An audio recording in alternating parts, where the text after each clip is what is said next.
LHS grants have been announced, but the person who has heard it on behalf of the Indiana, whom I've applied with, left the office before they've been announced, and will be presumably finding it out come, 6 a.m. our time tomorrow. Oh, God. Good luck. It's just a mess.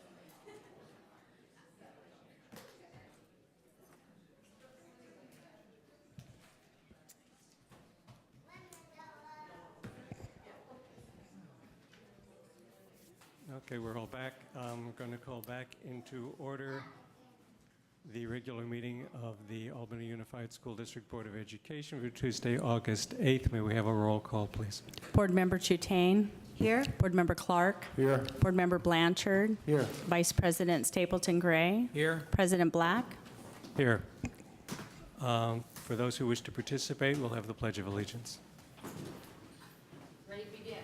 I pledge allegiance to the flag of the United States of America and to the republic for which it stands, one nation, under God, indivisible, with liberty and justice for all.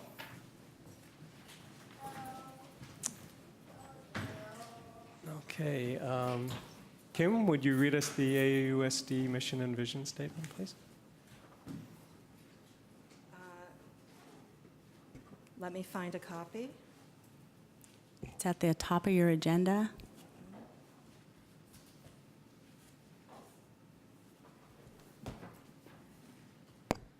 Kim. There we go. The mission of the Albany Unified School District is to provide excellent public education that empowers all to achieve their fullest potential as productive citizens. AUSD is committed to creating comprehensive learning opportunities in a safe, supportive, and collaborative environment, addressing the individual needs of each student. Thank you. The board took no action in closed session. Next is the agenda. Do we have any proposed changes to the agenda? Seeing none, do we have a motion on the agenda? I move the agenda. Second. All in favor, say aye. Aye.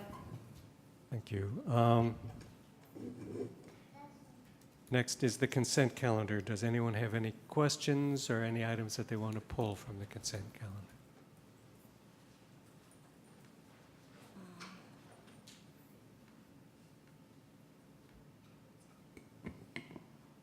Kim, are we waiting for you to decide, or? Yeah, I'm having some technical difficulties here. Let me Okay. just.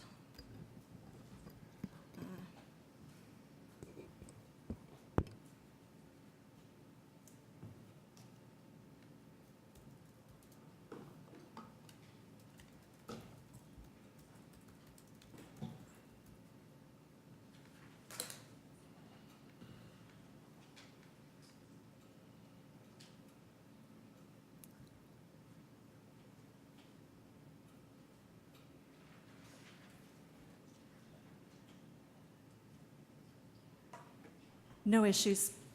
Okay. Do we have a motion on the consent? So moved. I second. All in favor of Aye. approving the consent, say aye. Aye. Thank you. Okay. Board and superintendent report. Thank you, President Black. My report tonight is that all of our schools are being deep cleaned. Principals are back, and you can walk down the halls and they're shiny. Classrooms are clean. And cleaning is still going on, but I really want to take this opportunity to thank our maintenance and operations crews for all of the work that they've been doing.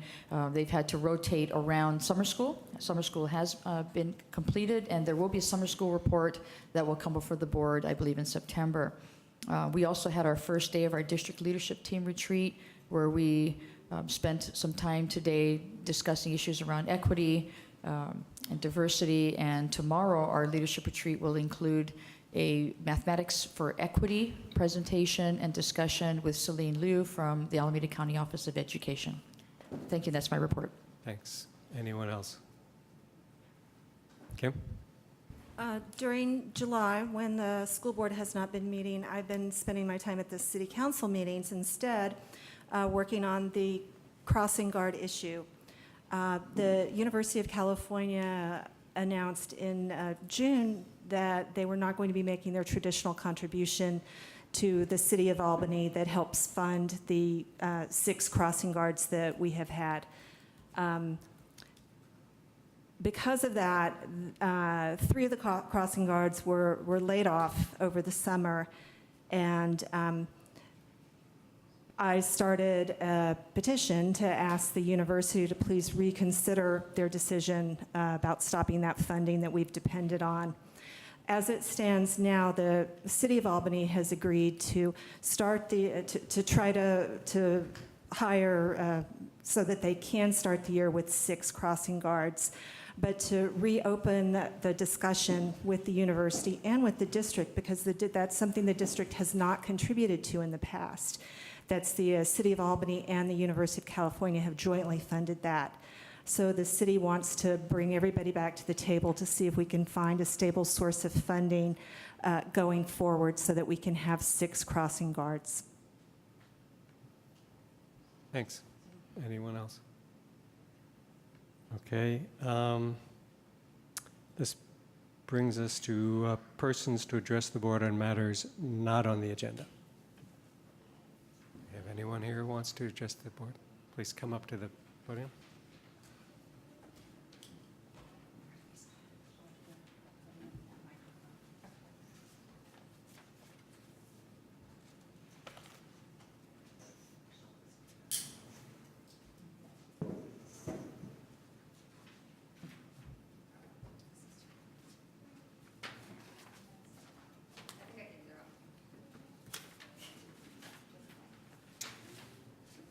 Please speak into the microphone. Oh, sorry. Hi, we're the Azimi family. I'm Anna, this is Mohammed, this is Zain, and this is our youngest Kai. We're here today to present a case for Zain to attend Ocean View next year. He has currently been placed at our last choice, Marin. A little about us. We moved to Albany about 9 years ago to attend graduate school here.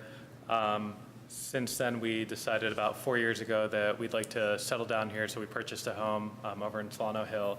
And the primary reason for that was the school district here, and we thought that the school district would do a good job of accommodating Zane's special needs. We'd like to start off by telling you a little bit about Zane. As you can see on... Please, you need to stay with the microphone because this is Yeah. recorded. So Zane is 5 years old. He lives over on Solano Hill. I have to remind myself of something.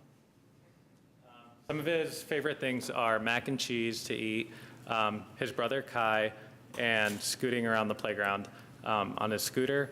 And his diagnosis, he's got 2 diagnoses. One is a physical one of dwarfism. The other one is autism spectrum disorder that he was diagnosed with 2 years ago. As far as his education goes, he's spent about 3 years at ACC, the Albany Children's Center. 1.5 of those years he's been in the special day class under Joanne Scarpa, and she will be moving to Ocean View next year. And he also did a year of transitional kindergarten with his teacher, Danielle Loya, who is also moving to Ocean View next year. As far as his coursework, he has occupational therapy, and he sees Christina at ACC, who also is moving to she is the current OT at Ocean View, and he gets speech services. He spent, during the year, he gets Maya at ACC, and over the summers, he gets Carol, who is the speech therapist at Ocean View. That's it, yeah. So We've outlined our top 3 reasons why we believe that Ocean View is the best place for Zane. So the first reason is the close teacher relationship.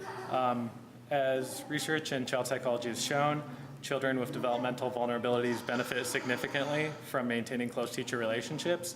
Additionally, the California Department of Education suggests minimizing transition difficulty for children with autism spectrum disorder by maintaining sameness in the environment and following known routines. Over the course of the year, Zane and Danielle have developed a really strong bond. Danielle really knows how Zane works. She's been able to teach to his needs. If Zane is forced to start a kindergarten with a new teacher, he will be losing valuable learning time as both Zane and his new teacher learn how to work together. Additionally, having a child with special needs not only affects the teacher, but the additional 20-plus kids in the classroom. If Zane starts out day one already knowing his expectations from his teacher, the familiar setting will create less of a disruption for his classmates and require less individual attention from his teacher. The second reason being transition difficulty. Transitions for children with autism are difficult. Starting kindergarten is already a hard transition for most children, but even more for children with autism.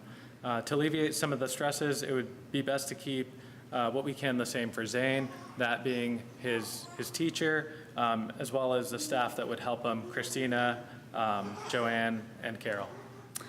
Additionally, he's really familiar with Ocean View campus. Like we said, we live like right across the street from it. We go there almost every evening to ride our scooters before dinner. We never go to Marin. It's really far from our house, and he would have no staff there that he knows going into kindergarten. And finally, the proximity to home is a big factor for us, like Anna brought up. Zane has achondroplasia, the most common form of dwarfism. With this comes many physical problems, including leg bowing and kyphosis of the spine, making it not only hard to walk long distances, but painful. Like I said, Marin's the furthest from our school or from our house, and would make it nearly impossible for Zane to walk to school. I could stroller him to school the first 2 years of his life, but coming up on 3rd, 4th, 5th grade, he's gonna wanna walk to and from school with his classmates.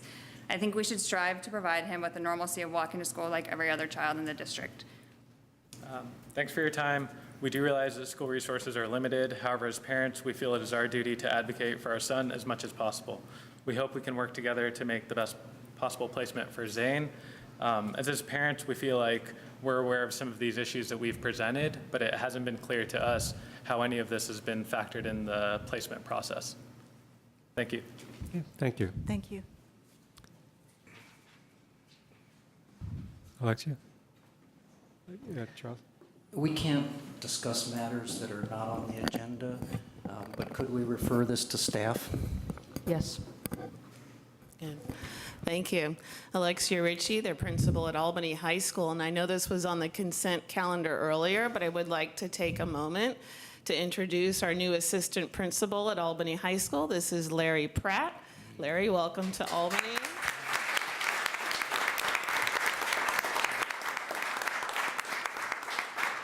If you wouldn't mind coming up and accepting the official Albany Cougar sweatshirt that has seen better days.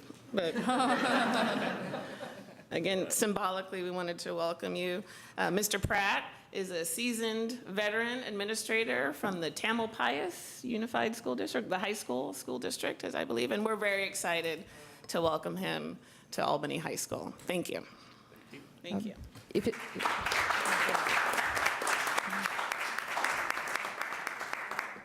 it please the board, would the board mind if I read a little bit more information about Mr. Pratt?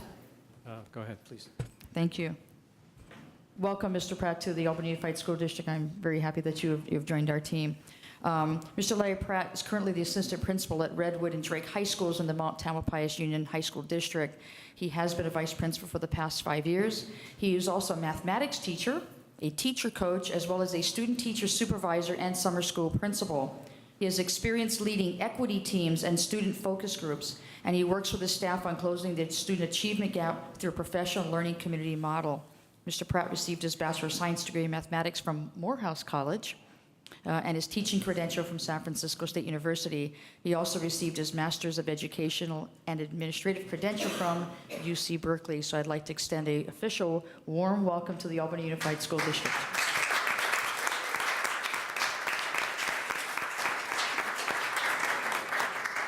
Thank you. Anyone else want to speak on matters not on the agenda? We have some review and action items coming up right away. Number one, 2017-18 compensation amendment for management employee groups.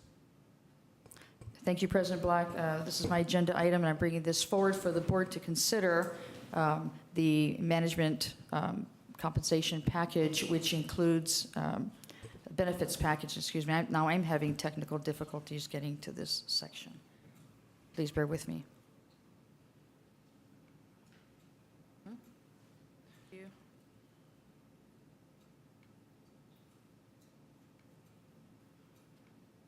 On page 55 I'm of the getting, it's, agenda. sorry, my computer is running really slow. I'm almost there.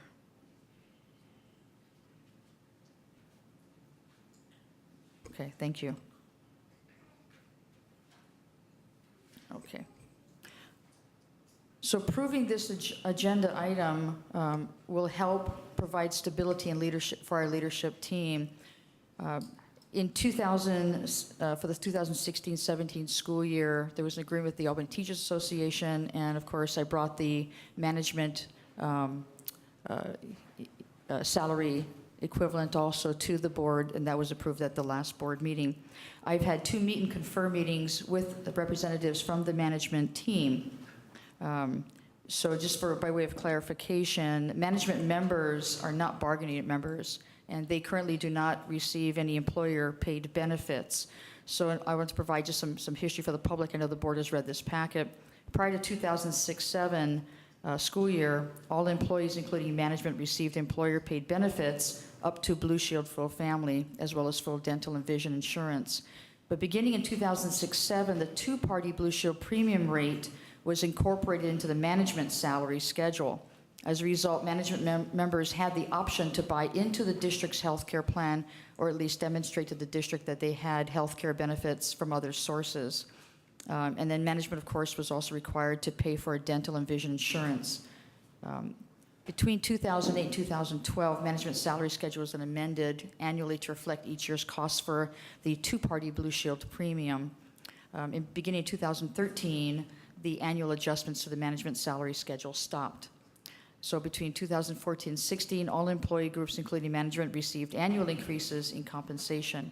So after meeting with the management group, the proposal is to increase the longevity by 0.5% at each level, which begins after 8 years of continuous service to the position.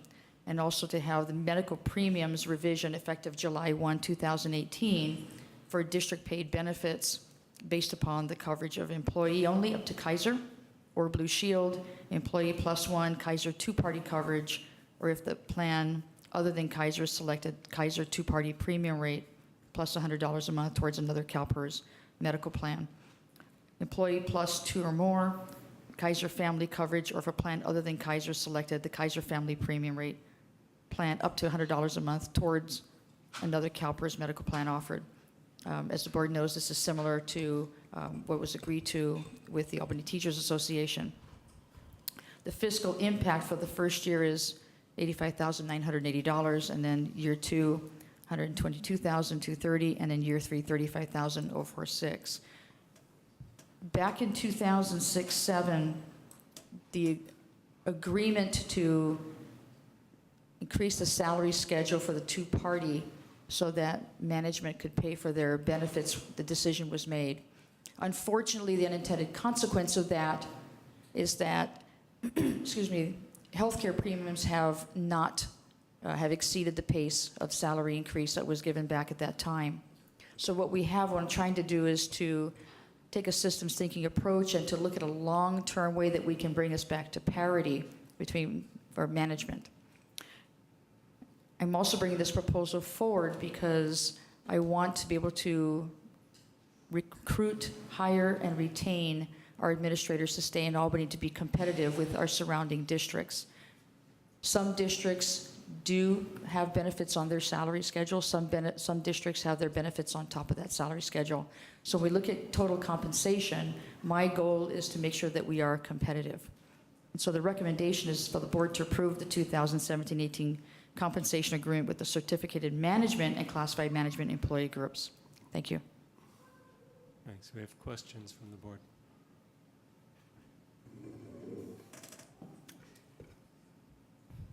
Charlie, were you Charlie? gonna- Well, I think mine is more of a comment than a question. I guess I wanted to note that I was on the board in 2006, 2007, and so I feel some sense of responsibility for the way this has shaken out over time.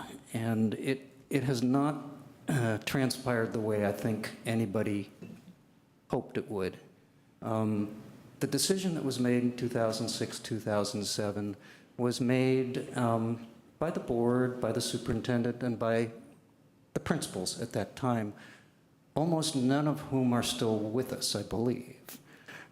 And I think it may have been the right decision for those people at that time. It's not necessarily the right situation for today's management staff. So I think last board meeting, I said I was open to reconsidering, and I think we should reconsider, and I wholeheartedly endorse the principle that all of our staff should have the same benefits package available to them. I think it's no secret that we'll have some questions about the total cost. And I don't know if we can answer all those questions today. I think 2 or 3 of the questions that I can think of could be answered by staff if you're willing to take a little more time and could give us some salary comparisons to other districts. You know, I think that we want salaries to be competitive, but I just have no basis for understanding where our salary schedule stands relative to other school districts. So that would certainly help me. And while I have some sense of what happened in 2006, 2007, and a less clear sense of where we stand today, I have almost no understanding of the trajectory that links 2006, 2007 to 2016, 2017. So I have a hazy sense that what has happened has been that the amount that was added to the salary schedule has proven to be much less than the rate of increase of the health benefits. I think it would help a lot if the board had a little bit more quantitative information on how that trend over time has worked out. I think that it would help us understand. I think we're all being challenged by the fact that we're looking at a cost increase at a time when we know we're going into a discussion this year about how to save money. And so I think it would help us if we had a little bit better understanding of some sort of time series of how the salary schedule has changed between 06, 07, how the total compensation package has changed, and how that purchasing power has been eroded over time, and how we've gotten to the point where we may have a compensation package now that's not competitive. Now, I realize that's a lot of information to be asking for at this board meeting, and I doubt that it can be provided tonight. It would certainly help. A clarifying question for the, we can get those numbers to you. For the salary comparison for other surrounding districts, would you be looking at total compensation? Because there's so many different levels. There's principal, vice principal, high school, middle school, elementary, and then of course, central office. And some districts will have a salary that looks low, but then they have a benefits package. I could do to make it as simple as possible, a total compensation numbers. Would that help the board? Anything that's apples to apples. Okay. Okay. I believe that our administrative positions are advertised with a statement that says that within the salary, there's included benefits plus 1 in the, or benefits plus 2 in the. I would have to defer that to Cynthia, our Cynthia. HR director.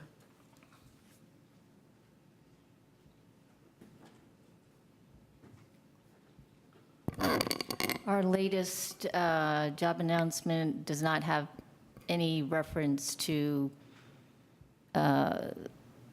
the previous edition doesn't have any reference to the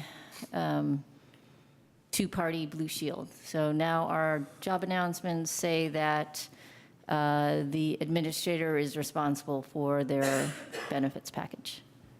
Can I ask Cynthia, when did that change, Cynthia? Because I think that, It changed with maybe the last 2 times that we've advertised for administrators. okay. Okay, but it did in the past, and I would be interested in hearing some sort of transition plan from people that were hired with the understanding that there was, that benefits was included within the salary, and to this new system which is proposed, where I've got to agree with Charlie. I think that having the same benefits package to all bargaining units and not bargaining units to the central office staff is a great idea, and it's a goal that I want to reach. But I would like to see some sort of a transition discussion that we haven't had a chance to talk about yet. I just wanted to clarify that in the past, the way the job announcements were written, it said that a certain amount was was included in the salary, which was confusing to people. And they would ask me about it, and I would have to tell them, no, you actually still have to pay for your own benefits. That's something that happened years ago. So because of the confusion that it caused, I just took it out. Jacob. So you said you took it out because of the reasons you just stated, but was that money actually taken off of the total package?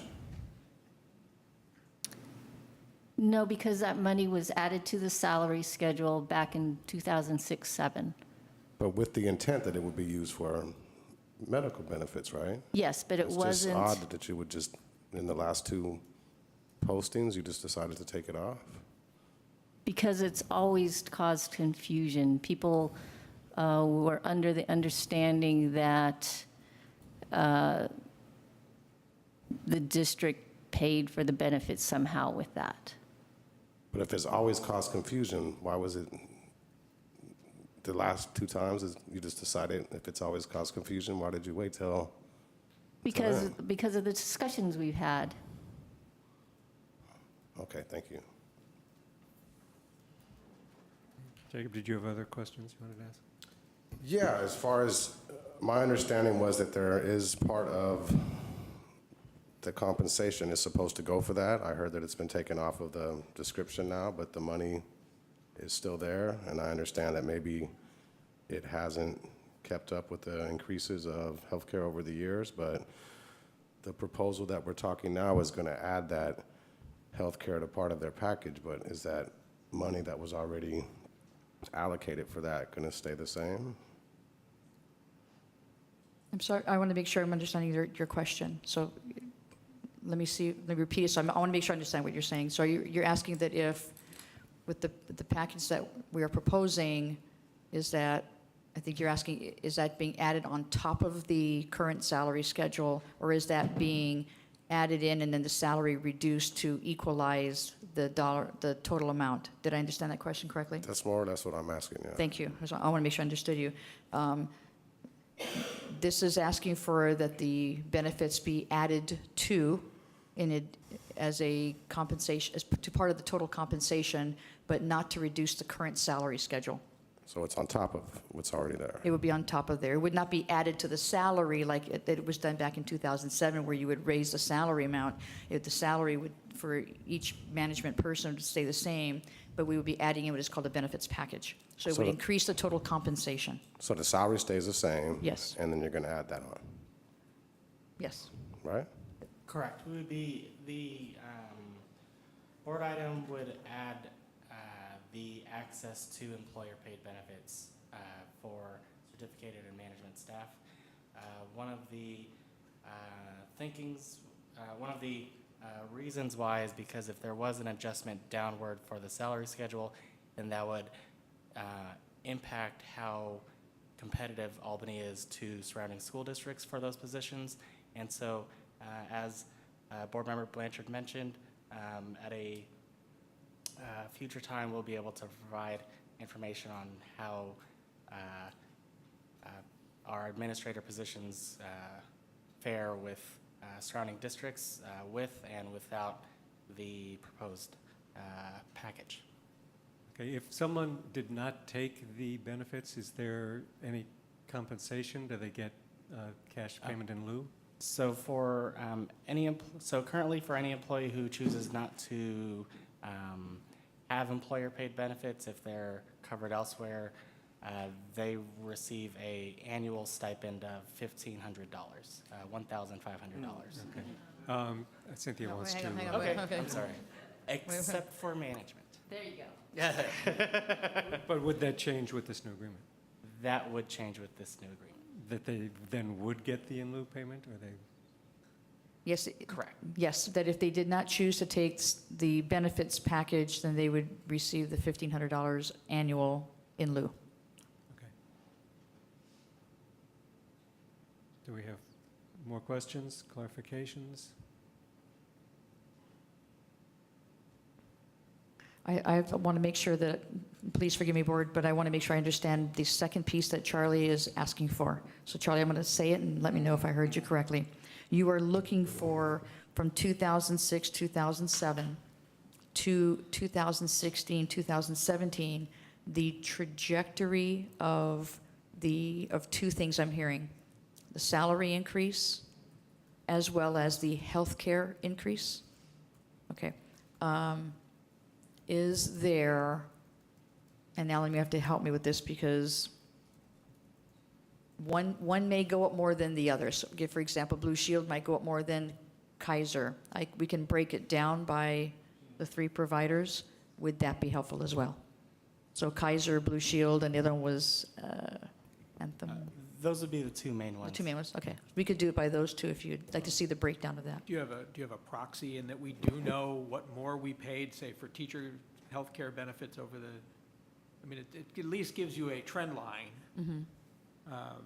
It's a bit apples and oranges because the mix of what people might choose are different, but we do know more or less how much healthcare costs increased every month, or every year. Correct. Over the past 10 years, the average between Blue Shield and Kaiser, the premium rates increased about 7% each year. You're saying both increased similarly over that period? Right. One was close to 6, and one was closer to, was closer to 8, but average. Average to 7. Yeah. Okay. You have any questions or comments from the audience?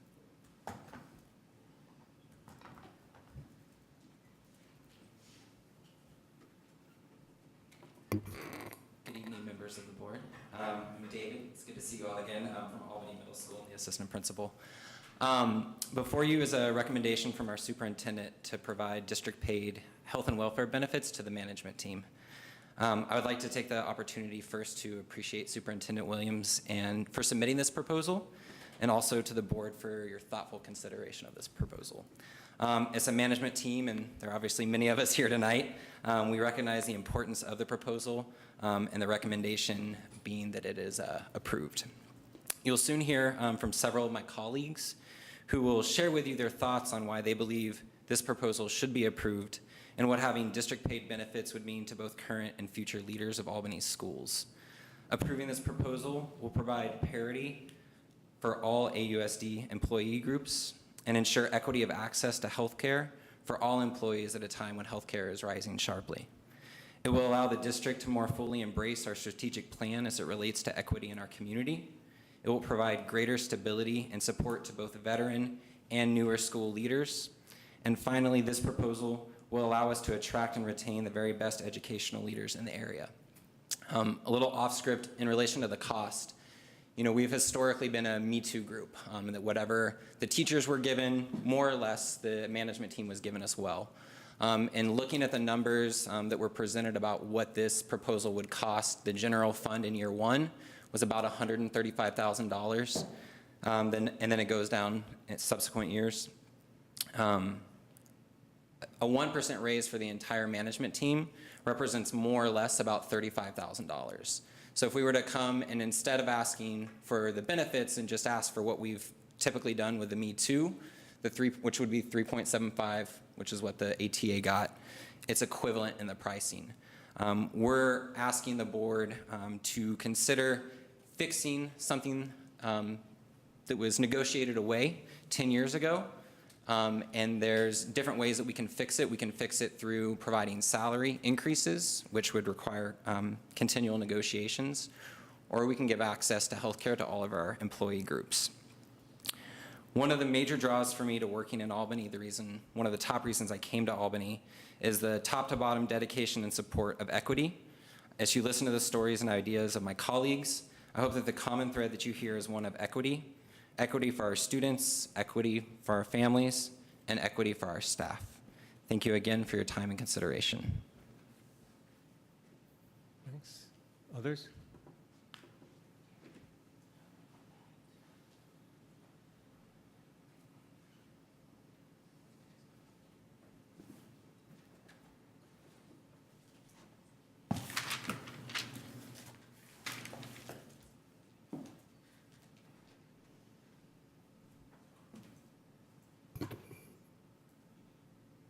Good evening. Thank you, guys, Board and Superintendent Williams, for the opportunity to speak to you guys again about the opportunity that we're hoping that you'll provide us as far as being covered in our insurance in the same way all other employees are covered. My name is Terry Georgeson. I'm a principal at Ocean View for 10 years, and I've worked in Albany over time for about 25 years. First as a teacher and now as an administrator. My hope is that you'll take this opportunity to deal with the inequities of our health insurance for management tonight. You have the opportunity, as we've spoke about, around parity and bringing equal access to an equitable coverage for our management team and bringing all of us up to the same level. In June at the board meeting, we were able to talk and you were able to hear about what brought us to where we're at right now. And as Charlie mentioned, being part of that, I think at the time what we were hoping for isn't what's really turned out. The increase in what was provided us annually up till about, 2010 or 2011 hasn't been there for 2012, 2013, 2014, 2015, 2016, and our proposal isn't until 2018. If you consider the rise in cost of the benefits over those years, you may find in long term that what we're asking for really is going to save the district money, because this issue will continue to come up over and over again. It's a bold move. It requires you to be able to take a stand, to be able to explain yourself and your decision to groups that may not see this or understand it in the same way. But if not, it will return. It will continue to come back. Each year, I take a pay cut based on what's happening with our insurance. And my hope is before I retire, this gets fixed. I've been part of this for a very long time. And even within our team, the inequities are real stark between members who have partners who can pay their insurance and those of us who do not. So please consider this option and make a decision not only for the current team that sits here, but for those who will be coming. Thank you. Thank you.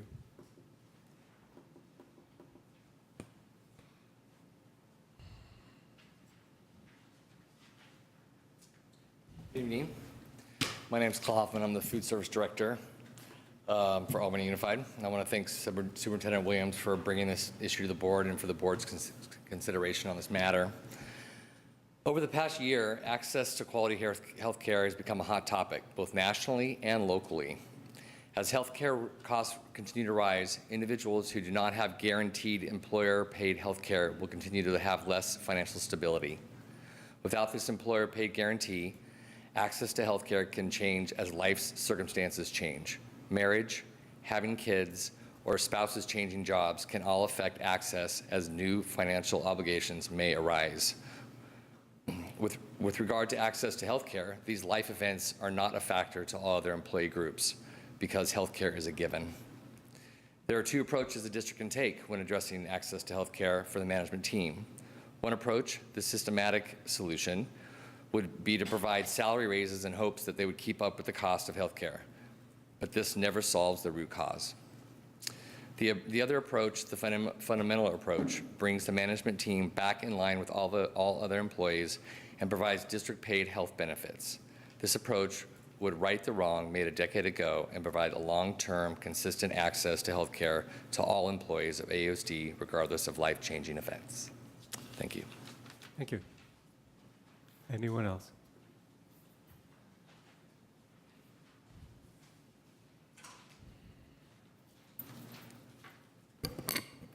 Hello, my name is Anna Mansker. I'm the director of Albany Children's Center. I want to thank you for welcoming me to Albany Unified School District 11 months ago, and thank you for allowing me to speak today. I'm thrilled to be a part of the AUSD community. I adore my job, and I'm very excited to bring my own children into Albany schools in just a few weeks. I will have the incredible opportunity to be both an AUSD employee as well as a parent. One of the guiding factors that led me to apply for a job in Albany was our school district's strategic plan. Our mission statement aims to provide excellent public education that empowers all to achieve their fullest potential. Objective number 3 speaks directly to our commitment to communicate and to lead together. It articulates the importance of equity in Albany. It highlights our commitment to learn, to teach, to lead, and to thrive together, collaboratively and equitably. It's a powerful statement. I ask us to align our actions with our vision. All AUSD employees are asked to bring our best to work every day. Our teachers, our counselors, our custodians, our clerks, our leaders, all of us, the list goes on. We're asked to show up with authenticity, to teach, to lead, to thrive together, to reflect and to collaborate and to contribute our best. We do this daily to ensure that our students thrive as citizens of the world. I ask us to look below the surface. Do we as a school district support our employees equitably to ensure that each of us can contribute our best? Unfortunately, we are not. The management team is the only group of AUSD employees who are not supported with health and welfare benefits. That action also sends a strong message. Let's work to correct this wrong, to ensure that we are supporting our students, our families, and our employees equitably. Thank you. Thank you.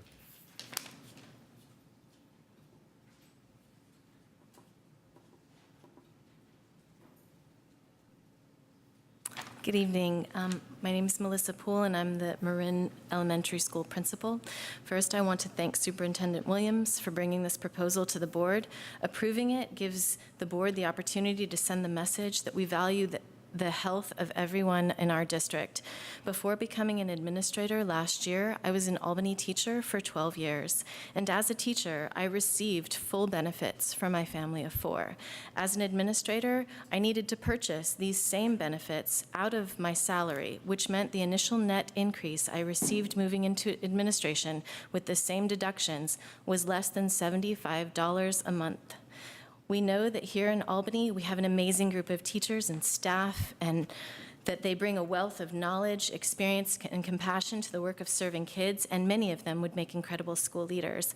But a veteran teacher's salary like mine, compared to a new assistant principal's salary, is not all that different when you subtract the high cost of healthcare. Providing healthcare to all administrators, especially those new to the field who have just made the jump from teaching, may encourage more of our teachers to pursue administration and bring their understanding and wisdom of how to serve children to our district leadership team. I thank you for considering this very important proposal. Thank you.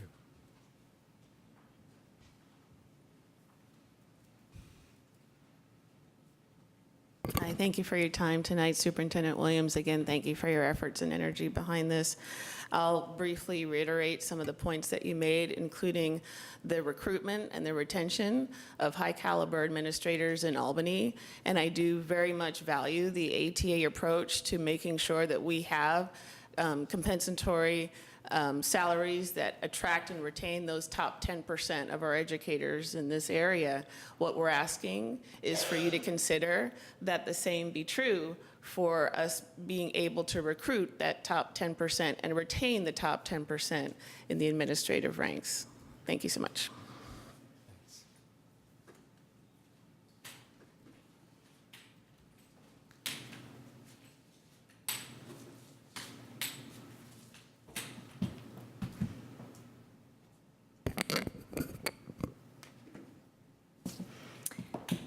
Good evening. I'm Cheryl Sedith. You know, I don't work for the district, but I spent enough time in this district, I feel like I deserve a paycheck. You know, I've had 3 children, and plus my husband is an alumni of Albany High School, and my daughter is going to be a senior this year. And so I'm going to speak from a parent's perspective. Thank you, Superintendent Williams, for bringing this up. And thank you all for our new vice principal. Both my sons are at Morehouse. Well, one just graduated, actually. And I'm going to say from a parent perspective why it's important that we have, as you all know, I'm always arguing about equity and equality. So that brings up this very important part that administrators, teachers, they all need to feel that they are being treated equally. But more importantly, when you have everyone with health care, and we know that they are being taken care of and that they can be at their best health and welfare wise, not only is it a recruitment issue, but from a parent standpoint and from a student standpoint, when we have teachers who are healthy and who know that they can take care of themselves and that they can pay to go to the doctors and they can take care of their children or their families, then they are at their prime when they're taking care of our children. So from a very selfish standpoint, I am very supportive of the administrators getting the best possible health care that the district can afford them. And dealing in government contracts, may I just suggest that one of the measures that you may want to look at is the wage determination register, which is an excellent way to look at how the government looks at dealing with management versus employee groups. And it shows you how you pay employee groups by the hour. And it's basically you pay into a fund based by the hour, and then you pay the management group based on a whole wage. And then you also pay health and welfare benefits. There's a clause at the end of the wage determination register called health and welfare benefits. So each year you look at the COLA, or the cost of living adjustment, for your area, and you determine how much you're going to be paying over the percentage, and it's always based on the area where you live. If you need some more information, I can always tell you. I deal with this every day. So, thank you. Thank you. Anyone else?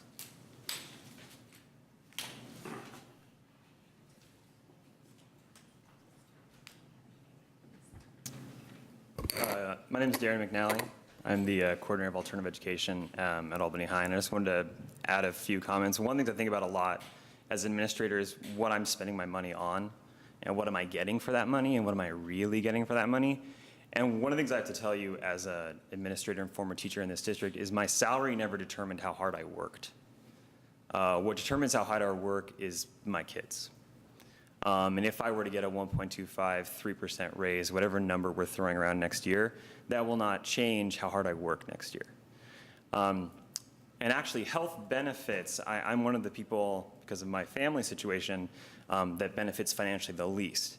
And it's a little problematic that I even have to explain that my family situation affects how I'm compensated. What I will be receiving from this district with health benefits is a sense that I'm appreciated, a sense of peace of mind. And what that will give back to my students is my focus and further years of my service. And I will not have to face the possibility of leaving if my family situation changes. And one of the most important things that we do as leaders is choose those people who will work for us. And one of the most damning things that can happen to us as leaders is those people leave and take with them all the experience that they have had. And so I hope that when we think about these numbers that have been presented, that what we see in those numbers actually is the benefits that can be had for our students. Thank you. Thank you. Anyone else? Do we have any further comments or questions from the board? Jacob? So if this proposal is approved, would the percentage of the increase be similar to what the other units received? The equivalent total compensation, the total compensation equivalent for the certificated and classified management staff would represent more of a correction that occurred, that would occur from 10 years ago versus something that would be on par with current compensation agreements. So this would essentially be a one-time fix in order to bring everybody on the same level of access towards benefits. And the expectation is that going forward, it'll be much easier because everybody is on the same kind of playing field that kind of everybody else would kind of move along in the same pace. Yeah, but my question was, is the percentage similar to what the other units got? For 2017-18, it would not be because of the correction that would be required. Do we have an idea on what percentage it would be? If the other units receive, what, 3.75? So for the Albany Teachers Association for 2017-18, their agreement was a 1.25 salary increase, as well as adjustments to the benefits package that they have received in order to receive a further increase. So the net compensation increase for the Albany Teachers Association is 1.25. There's similar adjustments for the other bargaining groups, CSEA, for example. For tonight's board meeting, there's also the confidential and unrepresented employee groups, and those would also net out to a total compensation increase of 1.25 due to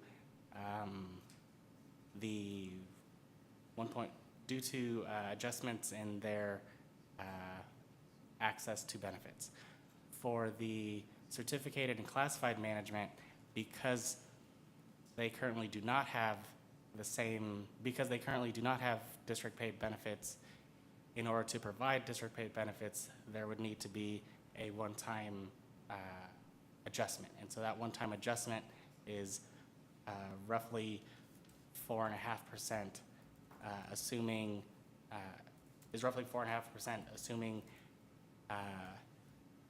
managers choose to have the district pay for benefits. Was there a follow-up, Jake? Seem like I'm not getting an answer to the question as far as what the percentage is going to be if we approve. You're saying it's a one-time, it's going to make up for something that happened in the past, but I would like a number as far as this Yes, first year. Is it going to be a 10% increase, 15%? It was roughly 4.5, like 4.6. Could you explain how you got that? Because my numbers come up to a lot higher than 4.6. Sure. So when we calculate the potential cost of benefits for employee groups, we can't assume that everybody is going to choose family paid benefits because not everybody has family. We also can't assume that year over year, people are going to get married and have kids over the summer and choose family paid benefits. So there need to be a average that gets looked at for each employee group.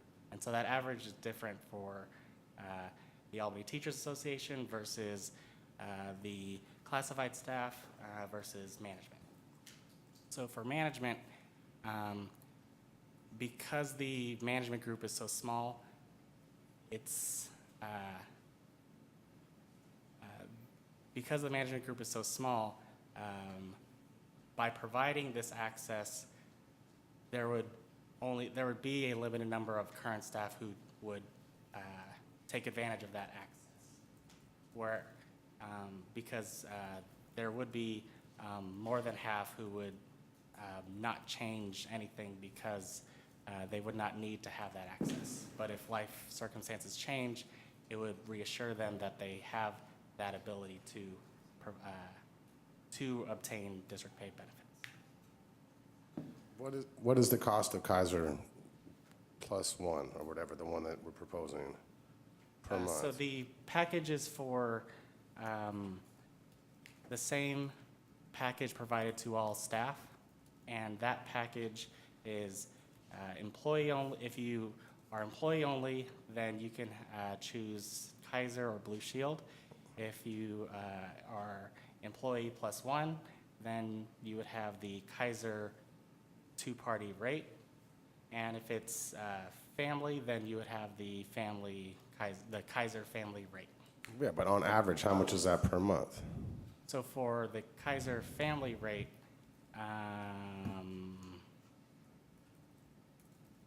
that is close to $25,000. For the single rate. Per year? Per year. Per year if a person chooses Kaiser family. If a person chooses Kaiser two-party, then that's closer to $19,000. And if it's single Kaiser, then it would be about $9,000. But we don't pay Kaiser family, do we? The package that's for provided to all staff except management is the option of Kaiser or Blue Shield single. Do you have a question from David or comment? Again, I just wanted to comment on the fact that when this deal was negotiated in 2006 and 7, the amount that was folded into the salary was for two-party, so it was less than the full family. Though we're looking at that over 10 years, I would just ask the question is, does that amount to the difference? If we're looking at a 1.25% raise, it's saying about 4.25% total compensation. If we looked at the amount of that time that was folded in, I would just ask the question, does that make up? I don't know if I'm being clear. I'm getting a nod from Charles. So somewhat clear. And then since we stopped those, the amount of time between 2013 and 2017, I would also ask that question, does that amount of time not having benefits folded into our salary or adjustments made for the rising cost of healthcare, does that cover the gap between 1.25 and 4.25? And then in the spirit of me too, I'm new to the district, it's my third year, that we don't have anything as a management group that we could give away to get an increased salary, such as the teachers did. So their total compensation package rose by 3.75 because they were required or chose to negotiate away things. And as administrators, we have nothing but our salary. And had we had different options out there, I think there would be a different approach by us. But we're really just asking for that healthcare piece to make up for what hasn't been there for 10 years. Thank you. Thank you, Ross. Yeah, I'm just trying to reconcile what we heard about the cost of insurance with this projected financial impact. I mean, if you're talking about, so we're talking about adding a benefit that might be $20,000 for someone who exercises, it might be $1,500 for someone who's taking in lieu, but for people gaining insurance that they don't already have nets us about $80,000, right?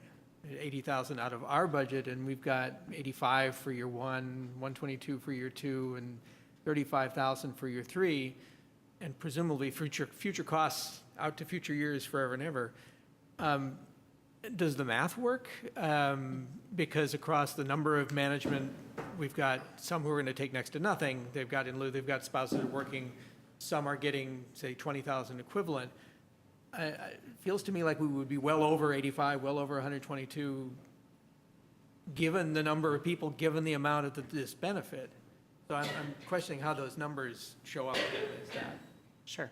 So for, the assumption is that about that 9 people would choose to have employer-paid benefits. The recommendation is that this would not start until January 1, 2018, and so it will only cover half of the year. And then, so for year 2 of the 120,000, that references kind of the other half of the year, plus because of the format of how this is, of the year 1, year 2, year 3, the cost that's noted in year 3 is just the step increases due to experience. So somebody who just started on the lowest step, they work for 2 years, then they'll be at a higher step. So that's the cost that's noted in year 3. The cost in year 2 is the step increase plus the remaining 6 months of the Well, and it sounds like I buy a car, and for the first year, I'm including my car payments in my budget, and all my subsequent years of paying car payments, I take them off, and I just, put in how much it costs to fuel or clean it. The numbers, if we do this, our per head cost for management will go up forever. We may do this because we need to pay more for management, given how much we're paying and how much it's eroded according to the market. But to have a 3-year projection that tails off and says, well, here's something due to step, and not, we'll add to our budget every year in excess of $100,000 forever. I guess I would love to see financial information always presented as, hey, there's an ongoing cost, and incidentally, it'll marginally increase in the out years too. Because otherwise, it sounds like you're done with 3 years, you're done. No, this is an incurred every year cost ever after. I completely agree with that. The reason it's laid out this way is because of how, so with Alameda County Office of Education, they have to review and approve all negotiated agreements, and that falls under, it's called Associated Bill 1200, AB 1200. And so with AB 1200, there's a strict calculator that Alameda County Office of Education has, and so they have that format of just noting the new cost for that year, not the total cost that would be adjusted. Right, well, we're worth knowing if I got 2 different proposals to rent a building for the district office or to buy a portable, I'd really expect to see very different calculations. If my outlay is $100,000 and I bought a portable, or it's $100,000 of rent and I should expect to pay it every year thereafter. That's hugely important to carry out in these numbers. Jacob. Yeah, I'm still not understanding where the 4.6% comes from. I just did some real basic math, and I'm not sure what administrators make, but I just threw out $120,000, for example. And if you said the benefit package would be $25,000, well, 20% of $120,000 is $24,000. So essentially, this is a 20% raise, the way I'm looking at this basic math. Tell me if I'm not understanding something. That would be correct for the few people who choose to access family benefits paid by the school district. Who would not, unless their spouse or somebody else was providing it, who would not take that benefit? Right, and so there are, so a majority of the management staff would not choose to have district-paid benefits unless there's life-changing events. So they're... if they're paying for it right now, of course they would use it. I think what Alan's saying is that they're not paying for it right now. They're getting it from somewhere else, is that right? Correct. So it could be a spouse, it could be, most of the times it's because of a spouse, but other times they're just, they just choose not to have the district paid benefits because the district paid benefits are tied to a tied to a CalPERS plan, and they may not want that CalPERS plan for their health care. But if somebody does access it, it's basically a 20% raise. For those people, yes. And Okay. for everybody else who chooses not to, the financial benefit would be the $1,500 annual stipend. And that's what I brought, but earlier, none of the other units came anywhere close to a 20% raise, right? Because they already had the access to benefits incorporated in their salary schedule or incorporated in their package.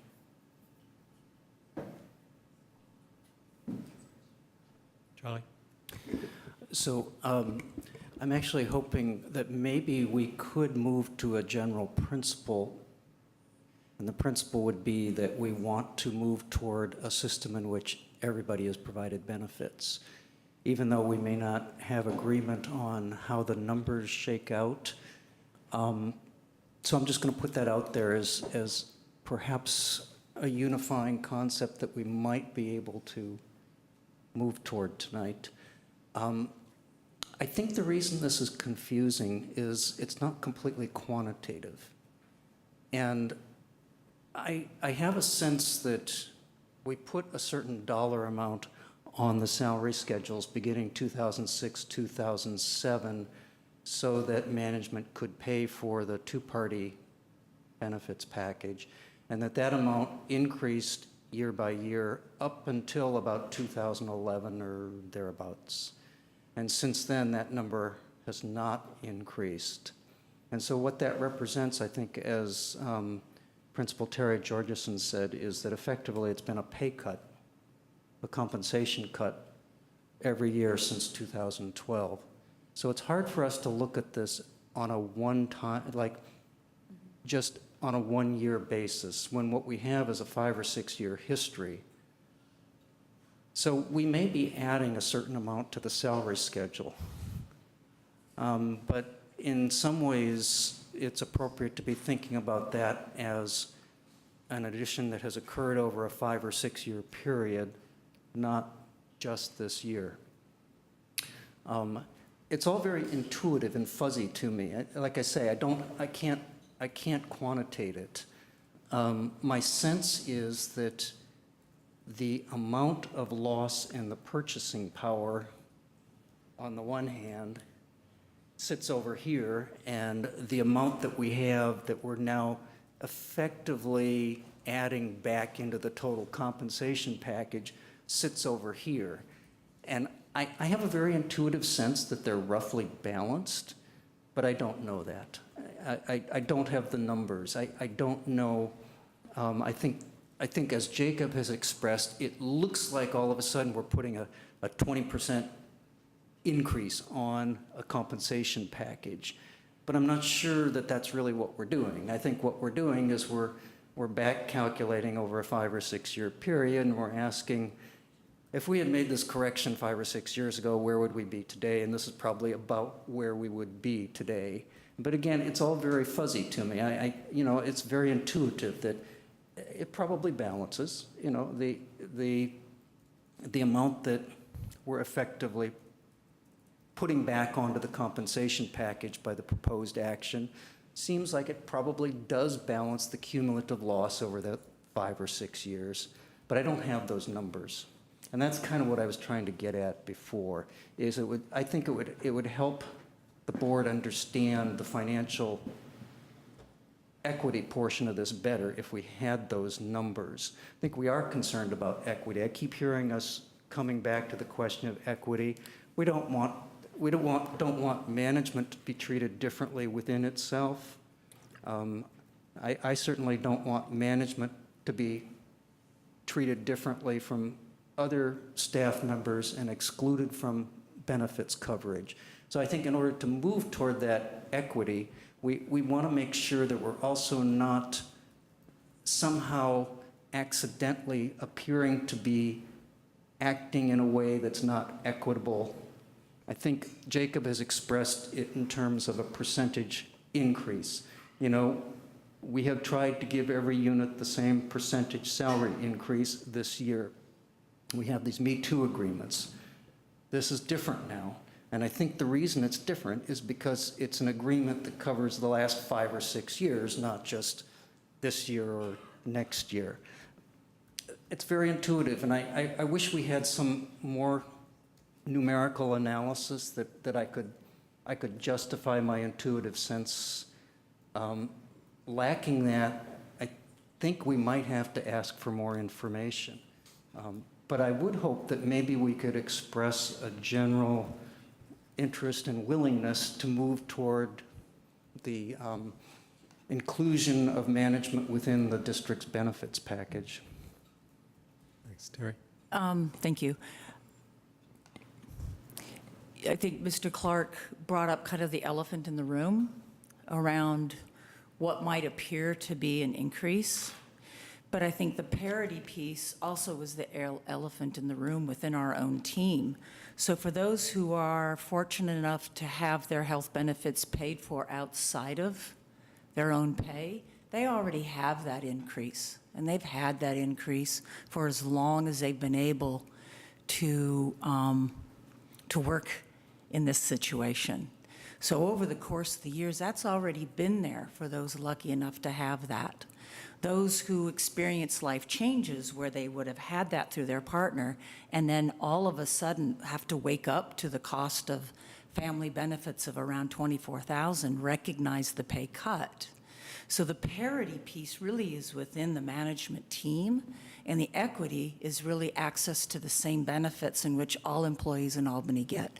So I understand that piece around seeming as if this increase is huge to some, but it really is just bringing up to what others have been given and to cover the decrease in spending power over the course of the last several years.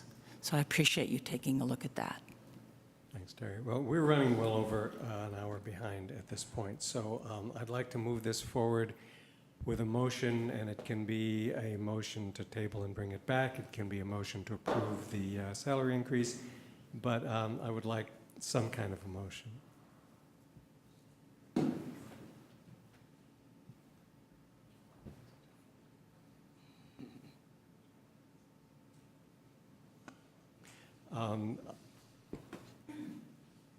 Kim, did you want to make a motion? I mean, one motion could be that we approve this increase, but want a staff report at the next meeting explaining the numbers, or we could defer to approve the increase till we've had that. I mean, it depends how the board is feeling. This is very complicated, and as Terry just brought up, there's questions of equity and there's questions of parity and what some management are doing and what others are doing and how it's, and that's why I spoke up earlier about, I would like to see some sort of a transition plan, and Charlie has asked repeatedly to see more numbers, and I'm not sure that I fully understood what Ross and Alan's exchange about. I believe that year one is a good number, but I'm worried that year two is actually, the actual cost would be year one plus year two. And for year three, I'm pretty sure now it's year one plus year two plus year three. And we need to know this before we make a responsible decision. I am dedicated to the idea that all of our employees in AUSD should have access to health care, and I will work strenuously to make that happen. But I am not ready to vote on this tonight. I need to see more information from staff. So is that a motion to table? No, that's just talk. Okay, but because I do want to table it, but I also want to say that I really am dedicated to the idea that all of the staff need to have access to an equitable health care package. That, I feel strongly about that. So I'm not against this, but I need some more information. And I respect, everyone who has spoken here. I have the greatest respect for you, and I want you to have access to health care, as do our other bargaining units.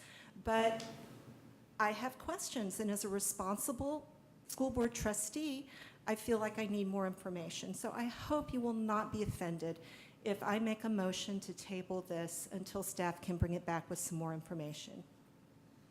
Okay, that sounded like a motion. That's a motion to table.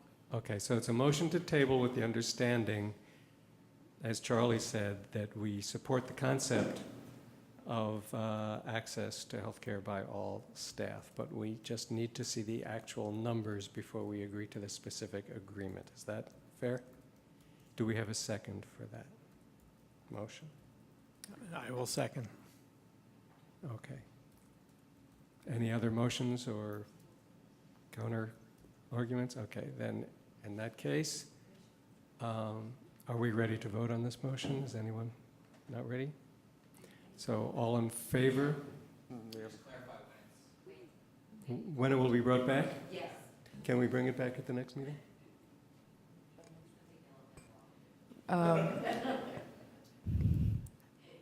Give me just a second. I know we were going to publish this next agenda one day earlier than we normally do, so give me 1 second.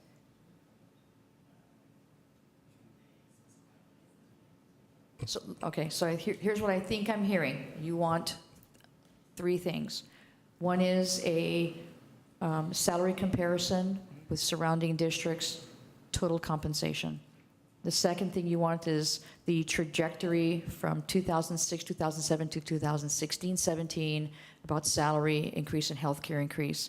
And the third I heard was the actual cost of year 1, and then the actual cost of year 2, and then the actual cost of year 3, and not the incremental, not the AB 1200 strict calculator. Did I hear that correctly? Is that what you're asking for, Jacob? There was just one more thing that I didn't talk about earlier, and that's the 0.5% on the longevity thing too. Can that be part of this extra data that we're going to get? Because that's an additional. Would you like the dollar amount for the longevity also? Yeah, because that's Okay. additional to, yeah. Okay. Okay. Darren? Let's be quick. I would just suggest that the trajectory that you spoke of should also look at the trajectory in the growth of compensation for bargaining units as well. It wasn't mentioned, I just want to make clear about that. Yes. Yeah, I would endorse that. Good, thank you. I would be content to see this again before the end of September. I don't need I to see think it the at the next sooner the meeting. better. I think that the management staff really wants to know about this. But the comparables might be hard to obtain. Well, that's what we're asking. I think that we would probably be able to bring it in September to do the salary comparison. That's going to take some more time because you can't just look on a website. Sometimes websites for the districts could be a year, 2 years old. So we would have to do some actual research on We're that. going to ask for it as soon as you can get it. We will do as soon as we can get it, probably, I'm hoping that we can get this sometime in September. Okay. All right, so the motion is to table it until staff, earliest that staff can get it on the agenda. With that motion, seconded, all in favor, say aye. Aye. Aye. Okay. Well, that's one. Okay, this brings us to compensation amendment for confidential employee group. Thank you. I'll just turn it over to Alan for this one as well as the next 2 items. So the next 2 items, item 2 and item 3, which are the compensation amendment for confidential employee group and compensation amendment for unrepresented employee group, structurally they're the same as the Albany Teachers Association and the California School Employees Association, where there's a 1.25 salary increase and there is an additional salary increase due to a revision in the benefits covered. The benefit coverage revision would be in line with what the Albany Teachers Association and the California School Employees Association currently have. And so that's it. Okay, comments or questions on, so we're lumping number 2 and number 3, compensation amendment for confidential employee group and compensation amendment for unrepresented employee group, unless someone on the board wants to vote on this separately. Any discussion? Discussion from the audience. Do we have a motion? Are we taking them together? Yes. So I move the 2 compensation amendments for confidential and for unrepresented employees. Do we have a second? I second. All in favor, say aye. Aye. Aye. Aye. Okay, this brings us to the Aquatics Director, Facilities Use Coordinator. Thank and you. Assistant Pool Director. Thank you. This is for the board to review and approve the compensation amendments for the Aquatics Director and Facilities Use Coordinator and the Assistant Pool Director. It is standard practice to conduct a salary study to ensure that Albany is able to be competitive in the labor market. We're bringing this to you to, for the board to, excuse me, consider the approval of these increases. Pools are a community asset, and the Albany Aquatic Center, as the board knows, does not receive any subsidies from outside sources. They are, I think, the only entity outside, excuse me, I'm losing my words here. They are the only entity that actually operates in the black, whereas in other districts and other agencies, the pool runs usually at a deficit. I also had a chance to take a look at the services that were offered in comparison to the services that are offered in other agencies that have pool services, and Albany exceeds those. I was pleasantly surprised that Albany provides so much services to our Albany community and even in our surrounding cities. Alan, I don't know if you want to add a little bit more in terms of the numbers for that for the budget. So for these salary adjustments, these are to bring them back and be competitive with the surrounding areas. Because pools are somewhat unique in nature, we looked at a 50-mile radius and took 15 municipalities. And took 15 municipalities that are within that 50-mile radius. Because not all school districts have this position, not all cities have this position, that sort of thing. And based on total compensation, this salary adjustment would bring the aquatics director from last, or ranked 15th, to now 13th. And that is because this item was placed after the management board item, which has been tabled. And so one of the factors that went into the total compensation and salary adjustments is the assumption that the aquatics director and the assistant pool director would have the same access to benefits.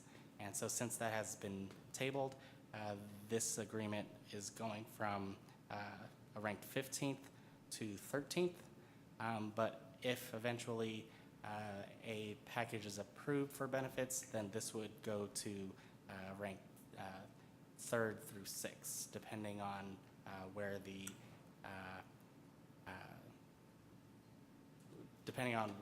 the salary schedule is. For the assistant pool director, it would go from ranked 14th to ranked 13th. But if eventually the benefits package is approved, then it would be in the middle range of 7 or 8 compared to other municipalities. And can you explain where this budget would come from, please? And this would be fully paid for by the Aquatic Center fees and revenues that they generate annually. Okay, so the pool has actually been running a surplus? Correct. And what happens to that surplus money? So that surplus money is kind of just set aside for the Aquatic Center. What that does is it helps pay for just the annual operations of the aquatic center and provide stability for the program. So either way, it doesn't affect the general fund or the district budget? That is correct. And I could also note that the current reserve that the Albany Aquatic Center has is just over $300,000, and so this would not impact that reserve. Okay, do we have questions from the board? Charlie? So I thought I understood until I heard the explanation. The dollar amount that you put down there for the net impact, not to the general fund, but to the net impact to the aquatic center fund, assumes that we take the action not only on the part of it that we can act on tonight, but also on, it also assumes that we have taken the action on the benefits part? No. And the reason for that is because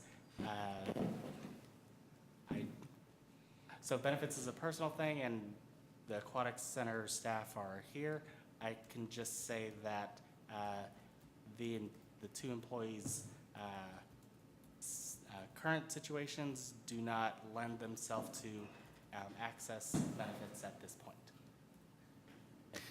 So I'm aware of the sensitivity of discussing personal information.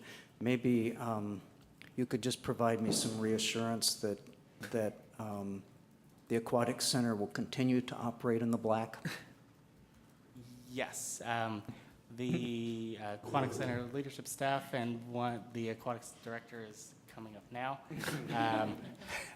They work extremely hard to ensure that the operations are in the black. And 2 years ago, there was a concern because it only generated about $9,000. But because of the hard work that they put in about revising the programs, about changing setups, it's now back in line. What we don't want to do is just continue to generate, $40,000, $50,000 every year and not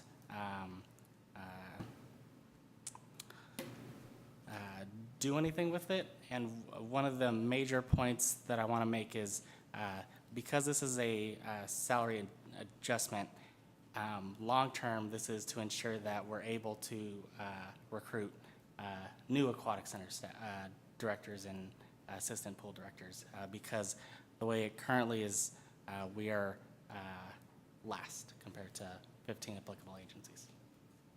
And good evening. I'm Amanda. I'm the pool director and facilities coordinator. And I just wanted to kind of talk about an issue that you keep bringing up. How are we going to get this pool to continue to operate in the black? I can tell you right now, if you're last place out of 15 facilities in the Bay Area, you are not going to be able to recruit the type of employee that you need that's going to put in the extra time, dedication, who has the education and the knowledge and the know-how to operate a pool of this much demand, this many programs in the future. So this is the right thing to do if you want to keep this pool running in the black, regardless of if I'm in this position. Just speaking as an aquatics professional, the salaries that we're at recruit first-time pool directors.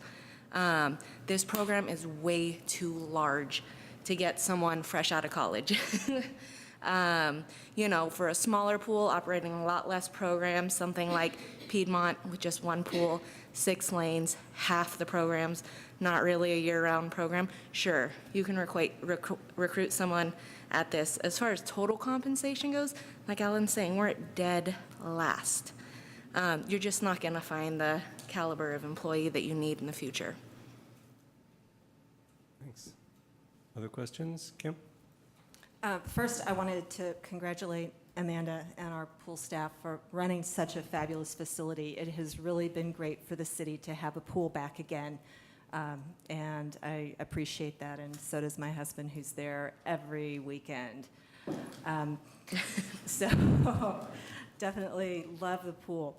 Alan, you mentioned about generating a profit every year and not having anything for that to go to because of these limitations. The pool budget needs to stay at the pool, right? I think that deserves some more thought, about what we can pay for that would, reasonably and legally qualify as a pool expense. I wonder if that should be looked at again. And you mentioned the reserve, which sounded like $300,000 right now, and that seems like a healthy reserve, but we don't know that it's always going to operate in the black. There could be some sort of a pool maintenance failure that might keep us closed for, a month or two. And so I think that having a very healthy reserve, especially for the pool, because it is a delicate system. There's lots of moving parts over there, that a large reserve is a good thing to have for the pool, and trying to see what else we can route through that budget that might help us fund some deserving things. Like I'm thinking about maybe the high school swim team could have more of their expenses come through the pool budget. You're the expert. One of the things that I think we should also ensure is that these funds are used to either maintain or improve the current program. And so one of the concerns is if this is not approved, the challenge we would have of maintaining this level of program. Mm-hmm. Yeah. Okay. That was all. Ross? Just to comment again on how financial information is represented, because if we've got essentially an ongoing increase, if we raise someone's salary, it'll be raised next year and the year after as a constant expense. It would be great to see things that say the impact in year one is $32,000. The net additional impact in year two might be $3,350, but that's on top of an ongoing annually $32,000. I mean, it really is like the same. If I went and I bought a car for $32,000 in cash and then spent some maintenance in years 2 and 3, that's very different than I bought a car, it's got a $30,000 annual payment for X years into the future. So I would really love to see numbers. What kind of car was that? I would really love to see the incremental income impacts and basically the structural impact of this expenditure. Okay. Any comments from the audience? Charlie? I just looked at the board packet, and I realized that we have seen some information that's not in the board packet, and that's the salary comparisons. Is it possible to project that?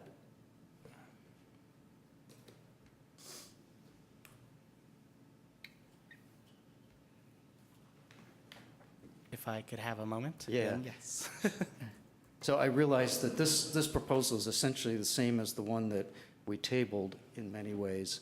The difference is we actually have more information about this one. We have the salary comparisons, which I think is very helpful to us, certainly was helpful to me in terms of thinking about it. So I think it would be appropriate to project those.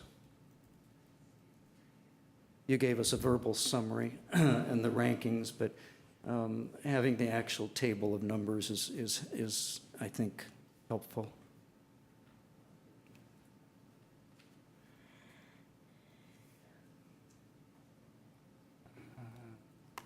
There you go.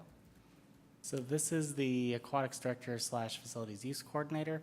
I should also emphasize that this is, so even though pools are unique to, or these positions are unique to the Bay Area, this exact position of an aquatics director / facilities use coordinator is even more rare because nobody else does that. So, this is the salary comparison of the other 14 municipalities. And this is the impact. So I broke it out into if the benefits package was approved initially, and then what the agreement is solely. And then the assistant pool director. So one of the agencies that was noted above does not have an assistant pool director or anything comparable, and so that's why this only goes up to 13.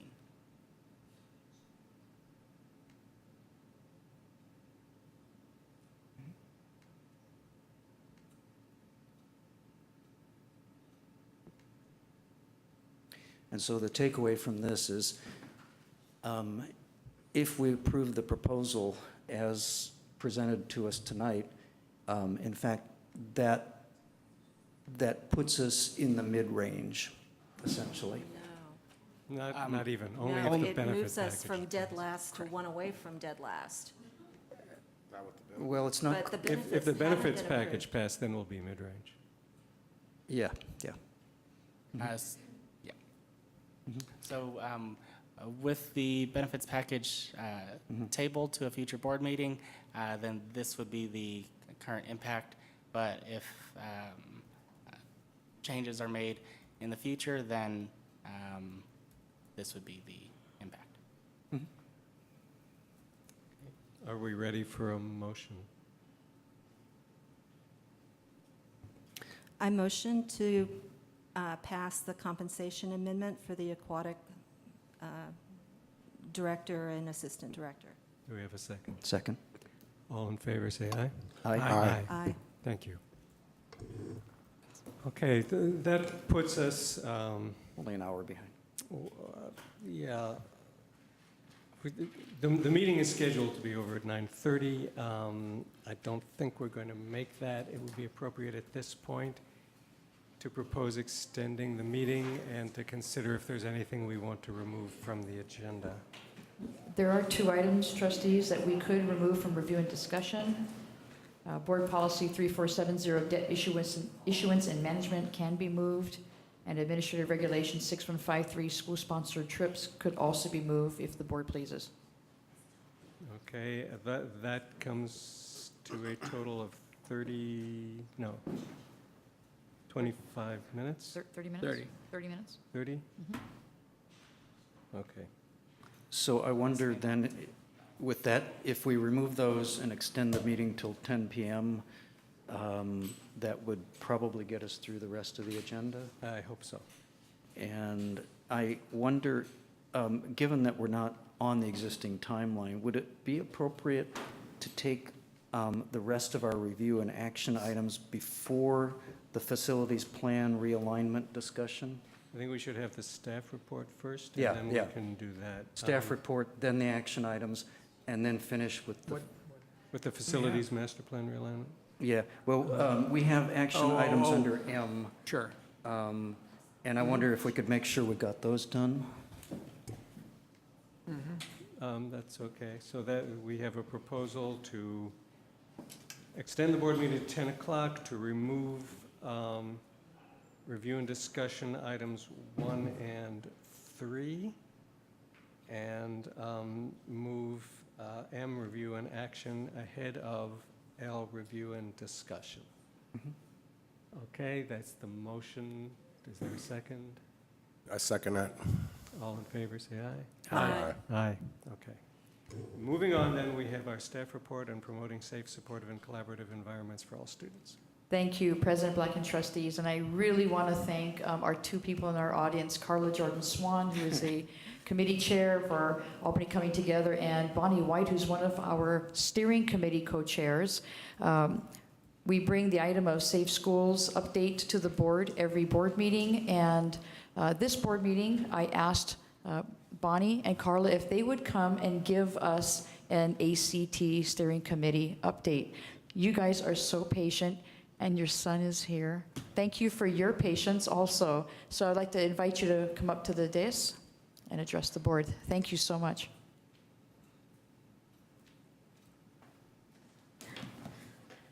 Good evening. I'm Carla Jordan Swan. Good to see you guys all again. So I just wanted to give you a recap of what we've been doing at the steering committee. I'm a member, she's a co-chair of that committee. Most of the members of the steering committee are chairpersons of the subcommittees. The subcommittees include the elementary curriculum committee, the secondary curriculum committee, the policy committee, community engagement committee, tech and digital citizenship committee, student engagement committee, professional engagement and development committee, and the parent engagement committee. So many of those chairpersons have been coming to the meetings all summer. We've been meeting approximately every 2 weeks. And then like Peter Parenti comes as well, which is good, and Val came to our last one, which is nice. And then we have 4 students who will be coming as well. They're members of the Student Equity Advisory Committee. So as far as the ACT committees, some of them have met this summer. Some of them have met like almost every week this summer, and some have waited until fall, based on vacations and whatnot. And one thing that we're working on right now is planning a meeting for all committees to come together. We're hoping that we can have that sometime in September, once all the committees have had a chance to meet and have some discussions about what they're doing and how far they've gotten. One thing that Bonnie has done is she's created a few documents to help the committees with their goals and their processes. One has been a criteria for recommendations. You want to talk about your forms? Sure. No. Are you done with it? Yeah. Okay. Jackie, if you want to hand me some. Hi, I'm Bonnie Wolf. Thank you. This should be short and sweet. And just to clarify, Val has been integrally involved with the leadership and is part of the steering committee. Those are all drafts. There's one that is a sort of collective agreements to guide how we relate to one another in meetings, so that internally within our committees we're also modeling principles around equity and care and kindness with one another. There's a draft of criteria for each of the committee groups to consider what are the factors they need to think about criteria-wise and factors with what it means to build an equitable school community and foster systems change throughout the district. That's super in a draft form. We were looking for feedback. And the other one is just a progress report. So those are just tools that we're providing the committees to support them in moving forward. We're having a meeting next week to do a chartering and visioning process, like Carla mentioned, to kind of develop a broad framework around our vision and values and how to foster broad participation among teachers and students and parents and community-wide in terms of moving forward on creating a more equitable school environment, and also supporting each of the committees to come up with and develop recommendations that they will bring forth before the school board and the district in terms of fostering the systems change that we're hoping for. In terms of teachers, we're really hoping to have as much teacher engagement and to support teachers to have courageous conversations with their students and create climate that are positive and inclusive in the schools, and for students to work together to stand for and with one another throughout the school year. So, thanks. I really want to commend the members of the steering committee, especially our two co-chairs, Lauren Mallard and Bonnie White. They are organized, visionary, forward thinkers, detail-oriented, and having Carla Swan now on our steering committee is another value-added asset to us. I mean, she represents our teachers. As you can imagine, the work that we're doing takes a lot of time It takes a lot of energy, enthusiasm, and awful lot of planning. So the chartering process that we're working on for visioning is taking a systems thinking approach. And so I just really want to thank you, and I know Laurent is not here, but to thank him also and to thank everybody who's on ACT. I think we're moving forward in the right direction. And thank you again for staying so late. I appreciate it. Sure. Thanks. Kim? Yeah, so Val, you just talked about that this is going to take a long time, but I'm interested in the timeline, and I'm interested in, has anything come through the committee, a recommendation to staff that will actually be in place this fall? If so, can you describe it? I can probably answer that. So because this is an advisory committee, right now we went into the summer, so pretty much everyone was on vacation, and so some committees have met, some have not, some have met more often than others. In terms of a timeline, my original thought was to have the committees do their stakeholder engagement, do some research in their respected areas, create some recommendations, put together a report, and then each committee would submit a report to the steering committee. It would be the steering committee that would put everything together and prioritize and make final recommendations that would be presented to the board. My initial desire was to have this completed by the end of December. At our last steering committee meeting, Carla pointed out that some groups are a bit further ahead than others. So I would suspect it'd probably take, what do you think, Carl? January, February? But what we don't want to do is to have this drag out all year. And I don't mean to say drag out as it's a bad thing, but to have this happen in such a long time period that the community says, well, you did a lot of planning, but there's really no action. But to be premature and to jump to action before we get stakeholder engagement and really look at the recommendations and prioritizing, I hesitate to have people moving forward to action prematurely. And Carl, I don't know if you want to add to that. I was just going to add. And also, we were thinking, this is a long-term permanent change that we're trying to do. And so, some committees were thinking, oh, let's get this in place for August and this and that. But without the teacher buy-in, for one, that's going to be hard to do. And two, we didn't want to just put something in place like Val was saying, without really thoughtfully thinking it through and planning it. And if we are thinking about a change for Albany, then I don't see the rush to make this happen, for the next 2 months, that type of thing. Does that make sense, Kim? Can I add one thing? Yeah. There has been some discussion in the steering committee internally around what would it mean to initiate a short-term success. And there is one committee that is ready to share their recommendations. So it's one of the things we're trying to weigh out, which is how to move forward in an integrative systems sort of approach and making sure all the stakeholders are moving together with also wanting to have something that moves things forward in a positive, kind of inspiring direction as well. So we're kind of wrestling internally around those questions. And I'm sure that you will make the best decision, because you guys are great at that kind of thinking, because I've seen the way you work. I guess, well, when I looked at this handout that you gave out, and I was so impressed just by this list of bullet points. I thought, the next time that my husband and I are disagreeing, I'm going to whip this out and I'm going to say, okay, we're going to follow all of these guidelines before we finish our discussion here, and that's going to keep it productive.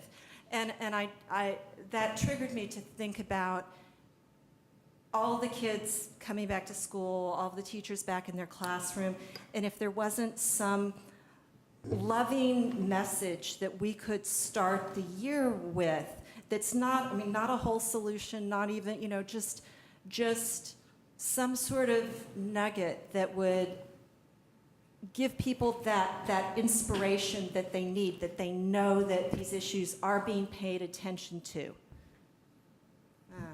So I think that maybe a point of clarification is that as ACT moves forward with its advisory role, that does not mean that the school staff and administration can't move forward with the kinds of things you're talking about. So there are things that are happening at Albany Middle School. There are things that are being planned at Albany High School and in our elementary schools that don't necessarily need ACT to say, go forth and do this. I mean, those things are happening.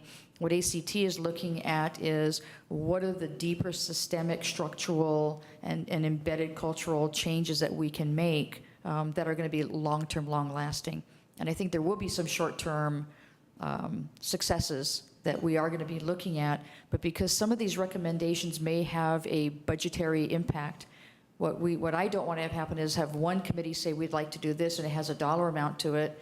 We bring that before the board approves it or not, and then another committee says, well, wait a minute, we haven't even finished our process yet. So I really would like to see one advisory report come to the board so that the board can be involved in this deeper systemic planning. But it's not, we have to wait at school sites to do things until ACT makes its recommendations. I'm hoping it will kind of fold in together. Thank you. Thank you. Thank you again. Comments Good or night. questions from the board? No? Okay, thank you very much. We are now going to review and action item 1, annual assignments, Board of Education members' school assignments.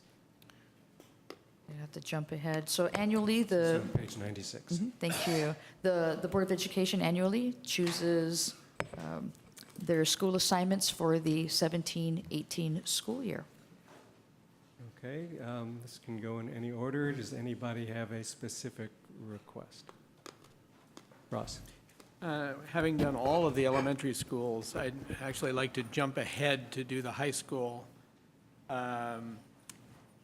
My daughter will actually be graduating from the high school in the next year, so I guess I'd have to actually be reelected to see her graduate. But especially given all of the issues now affecting the high school and my window into it somewhat for having a kid there, I'm actually quite interested in being high school. Okay, usually whoever takes the high school also takes McGregor. Do you want to take that That would as be well? great. Good. Okay, anyone else?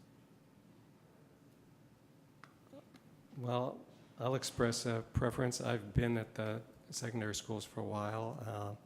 Been a long time since I've been at Marin. I'd be glad to move over to Marin. Anyone rather have Marin? Okay, I'll put myself there.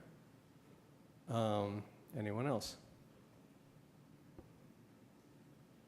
So Marin and the high school have been taken. I just wanted to do something different. It doesn't really matter to me which one. I did Okay, middle. you were at the middle, I was at the middle. I was at the middle school, and I'll be willing to go anywhere. Your kids are at which school? They're both at Cornell, so I actually wouldn't want to do Cornell. Okay, so Ocean View. That'll work. Great. Did you say Ocean View? Correct. Thank you. Well, hold on. Let's see what Kim wants. I wanted to choose last because I have no preference. Okay, Charlie?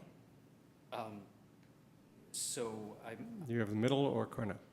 I actually have, right now I have Albany Children's Center and Ocean View, and I could keep Children's Center and do either Albany Middle or Cornell.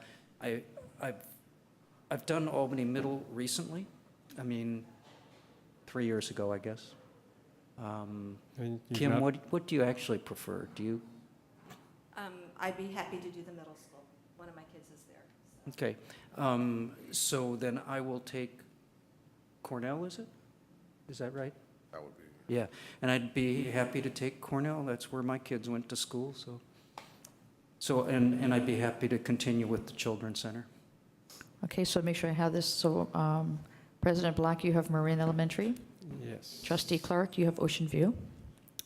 Trustee Blanchard, you have ACC and Cornell. Trustee Trutane, you have Albany Middle School. And Trustee Stapleton Gray, you have Albany High School, McGregor. Okay, this is under review and action, so that means we're supposed to vote.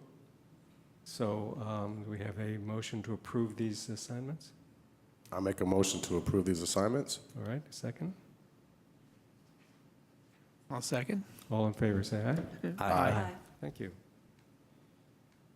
Okay, so next is committee assignments. Thank you. And annually, the board chooses committee assignments. And currently, Charlie and Ross are on the Fundraising Advisory Committee. Kim and Jacob are on Wellness Advisory Committee. Ross and Jacob are on Technology Advisory Committee. Charlie and Paul are on the Albany Middle School Annex Design Team. Ocean View Elementary is still on hold, is that correct, Alan? Okay. Albany High School Classroom Addition Design Team is also on hold. Thank you. 2x2x2 is the Board President, Vice President, which is currently Paul Black and Ross Stapleton Gray. LCAP Committee, Kim and Charlie, and I know that will continue, yes, Mr. Prenti, thank you. Assessment Accountability Committees, hold in abeyance. Career Tech Ed, Paul and Ross. Sustainability Integrated Design, Charlie and Paul. And African American Black Parent Engagement Committee, Ross and Jacob. Okay, so the middle school annex design team, I don't think is meeting anymore. The last couple of meetings were really of the Sustainability Integrated Design Committee, and that one will continue. I don't know whether Ocean View or Marin or high school is going to start picking up anytime soon. I can talk about that. So one of the thinkings is with the Facilities Steering Committee, planning to work this fall and coming to the board with a recommendation on sequence and timing. We could then bring forward, we would then have a timeline on when the remaining design teams would re-engage, and that whichever project is currently in progress, that the board members are also on the Sustainability Integrated Design Committee, so that they can, so that we can,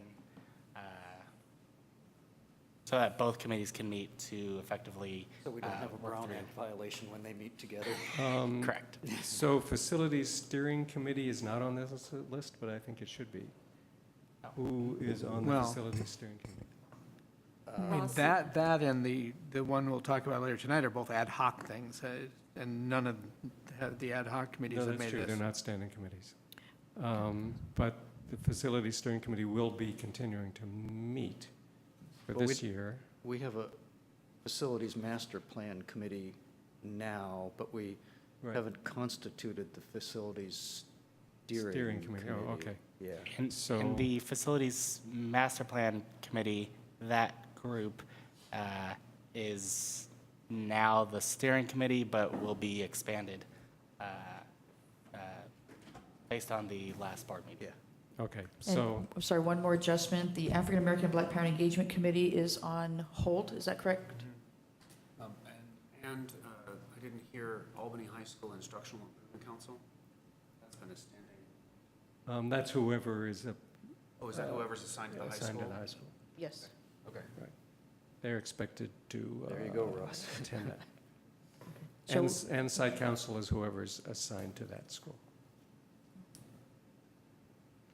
The IIC actually is one of the most interesting committees in the district, so More than the PTA meetings? even. Okay, so we don't need to make any changes, but if people want changes, they can ask for them now. Yeah. Kim. Okay, I am very interested in the facilities planning and hope to maintain my spot on the facilities master planning, which should evolve into the facilities steering committee. And I also hoped to be on the design committees for the next projects, whatever the steering committee Decides the next determines they project. should be. So I was thinking that that's my ideal. I would like to remain on the wellness committee, but if somebody else would be available to take the LCAP committee spot, because I'm thinking by spring, the design committee meetings and the steering committee could be a heavy load. Okay. I'd be happy to, it may, I don't know if it's allowed, I would be happy to take a slot on the 2x2x2, if that would relieve. Well, it's normally the president and vice president who go to that. Okay. Mayor and vice mayor, that sort of thing. But Okay. you could certainly be an alternate if one of us can't make it. I'd be happy to. So, you said you wanted to stay on the Wellness Advisory Committee? Yes. Okay. And she wants, well, so the Sustainability Integrated Design Committee and design committees for the schools should be the same, as Charlie pointed out, because otherwise there are joint meetings, then there's a Brown Act violation. It's fine with me if you want to take my place on the Sustainability Integrated Design Committee. Thank you, Paul. Charlie, did you want to remain on the Sustainability Integrated Design Committee and schools? Yeah, I think I would like to. Okay, as Ross reminded me, we wanted to create a new ad hoc committee. We have a whole process that's being started to come up with budget cuts. And I was thinking that parallel to the IIC committee, where committee members go out and help with the polling of all the various community groups, and then come back together and correlate all of the data that they get, and then present that to the board, that we could have a similar committee for a budget cuts advisory committee that would, they're not making the decisions on budget cuts, but they're helping to decide, they're helping to poll the community and then to cook the data and make the recommendations to the rest of the board. So I'd like to have a couple of board members who are interested in doing that. It could be a fair amount of work, but I think it'll be very important work. And I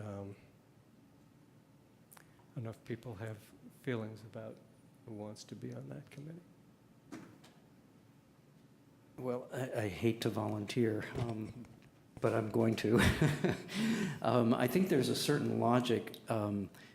I'm presently on the LCAP and the Fundraising Advisory Committee, and there's a certain logic to also being on this budget kind of interview and discussion committee. They all connect, of course. Good. Okay. Jacob, I know that you're very close with a lot of people in the district. You have kids in the district, and you know a lot of people. I wondered if you would be willing to serve in that position. Do we have any idea how often it would be and when it would be? That would have to be determined. Probably the first time it met, we'd have to figure that out. I mean, I'm interested. I'm just on 3 committees, and then last year it just didn't work out well. There was a lot of times where I had staff development meetings. Like, I think 2 of the committees I were on actually met on Mondays, and those are my staff meetings are. So I am willing to do it. And the times I haven't gone, I've asked Ross or something to let people know that the reason I'm not there is because I'm somewhere else at work where I can't be there. I just don't want to sign up for too many things and then I can't go. Okay, so why don't we put you the- down and then pick an alternate, and if you can't go, you can let the alternate know, and they can go in your place. I would be happy to be your alternate, because I'm thinking that if that is more in the fall, you know, this budget cuts planning, you know, the reach out to the stakeholder groups, because I don't think the design committee stuff will really start hitting until the spring. So That's what I was going to say. Thank you. I would be happy to back you up there, Good. or we can talk about it. That sounds good. It's more of a fall, no later than probably January, February committee. Mm-hmm. Yeah, that'll work. Good, okay, thanks. All right, any other changes? Can I go through the committees just to make sure I have the correct names? Go through them, because this is also review and action, so we'll kind of have to vote on it. Fundraising Advisory Committee, Charlie Blanchard, Ross Stapleton Gray, correct? Okay. Wellness Advisory Committee, Kim Tretain, Jacob Clark, still staying on that? Okay. Technology Advisory Committee, Ross Stapleton Gray, Jacob Clark. Albany Middle School Annex Design Team, That Charlie Black. one's done. That's right? That one's done. That one's done. I don't think that's meeting anymore. Okay, so that one comes out. Okay. Hang on. 2x2x2, Paul Black, Ross Stapleton Gray with Kim Tremaine as the alternate and when needed, correct? Yes. LCAP Accountability Plan Committee, I only have one person, I have Charlie Blanchard For which one? for LCAP Committee, because Kim came off of that to move to another committee. Yeah, I've served on that the first 2 years in its existence. I'd be willing to go back on it if no one else wants to do it. Okay? So it's Paul and Charlie. Okay. Career Technical Education Committee, Paul and Ross. Sustainability Integrated Design Committee / schools, Charlie and Kim. And I didn't know if you wanted to call it the Budget Cuts Committee or the Budget Priorities Committee. Budget Priorities May I suggest- Advisory How about Okay, budget thank you. Yeah, there. Budget Priorities Advisory Committee, okay. And that is Charlie and Jacob with Kim also as the alternate. Okay. I have a question. Yes. Who is joining Kim on the Facilities Master Plan Committee? That's That's not a Charlie. standing committee, is it? Ross. Is it right? Well, the Facilities Master Plan? That's Ross. It's Bin Ross. That's the an ad hoc. Correct. Should not It's be an on the ad hoc list. committee, as is the Budget Cuts Advisory Committee is also an ad hoc committee, so that Those are doesn't, ad hoc, okay. And that doesn't really need to be listed here, but it does not need to be listed there? Okay. well, these are standing committees. Right. So Facilities Master Plan, who is on that? Kim and Ross. Kim and Ross, thank you. Okay. Okay, we Good. don't have to put that on the list. So with that as the list, do we have a motion to approve this list? I move we approve those assignments as read to us. All right. I second. All in favor, say aye. Aye. Thanks. Independent contractor agreement with Sasha Kirkman. Thank you. I'm going to turn this over to Peter Parenti as this is his agenda item. Dr. Parenti? Thank you.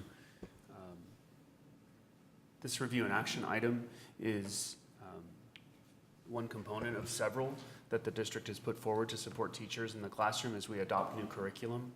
Last year was year one adoption of the writing curriculum, and Sasha Kirkman at that time was employed by Alameda County Office of Education. The Alameda County Office of Education hosted a monthly meeting of teachers on special assignment from around the county. Sasha Kirkman was in charge of that group. She also worked directly with Albany Unified School District. The teachers on special assignment would go down to the county office once a month, and then Sasha would also meet with teachers on special assignment and principals once a month here in our town. The emphasis there was to shift the role of the teacher on special assignment from one who models lessons for teachers to eventually coaching teachers while the teachers themselves teach the lessons, which is a really strategic shift that we need to have happen because the teachers on special assignment can't be teaching all of the classes.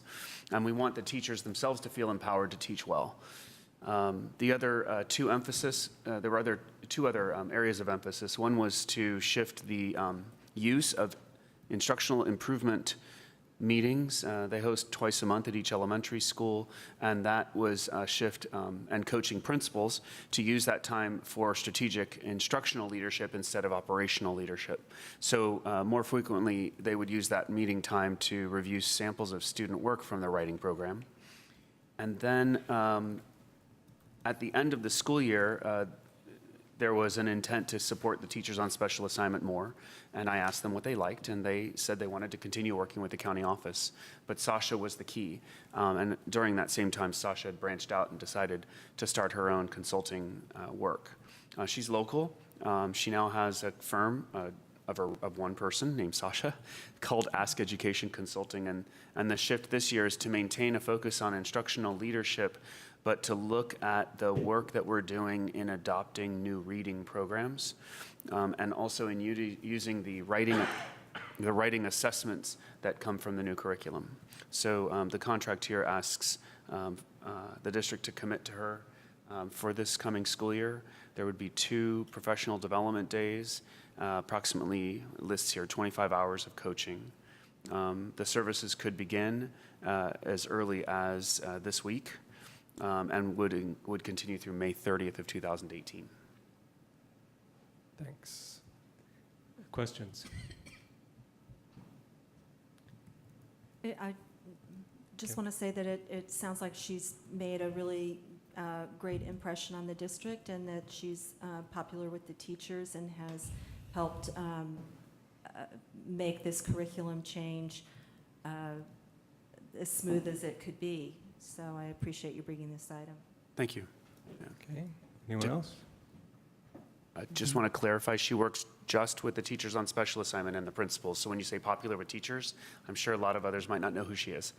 Okay. They might have seen her around, but she really works with the teachers on special assignment and the principals. So, but I wanted to clarify that. Yeah. And I certainly wouldn't bring somebody forward a second year if in the first year they weren't interested in working anymore together. But this time they had a resounding yes. So. Good. Okay, do we have a motion? I make a motion to approve this contract. Okay, we have a second? Second. All in favor, say aye. Aye. Thank you. This brings us to the Facilities Master Plan Realignment. Page 76. Thank you. I'm going to turn this over to Alan Gard. Okay, thank you. I think it's warming up.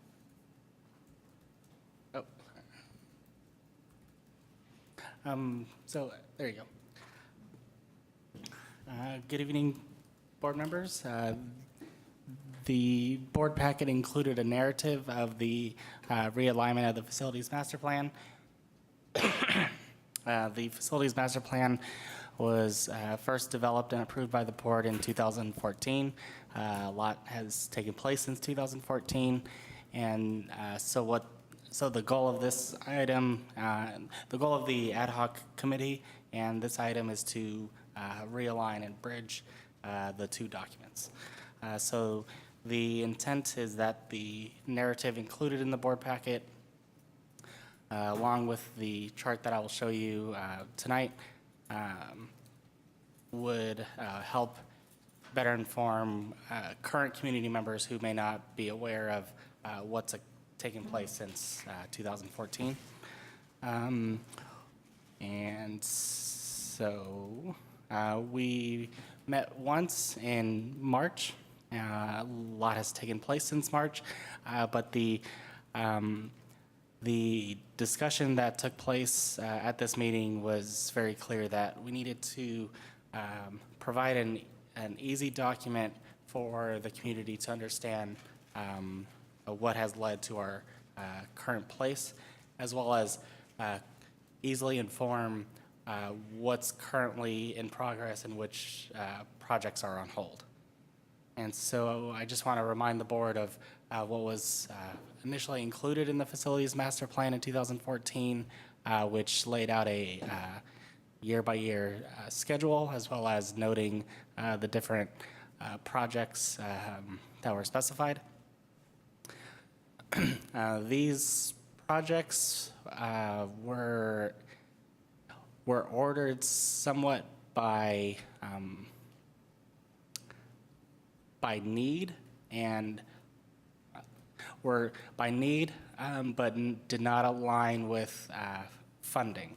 And so it got very confusing over the past few years when, we're in 2015-16, but we haven't built the San Gabriel site, or we're in 2016-17, but Marin is still currently in place. So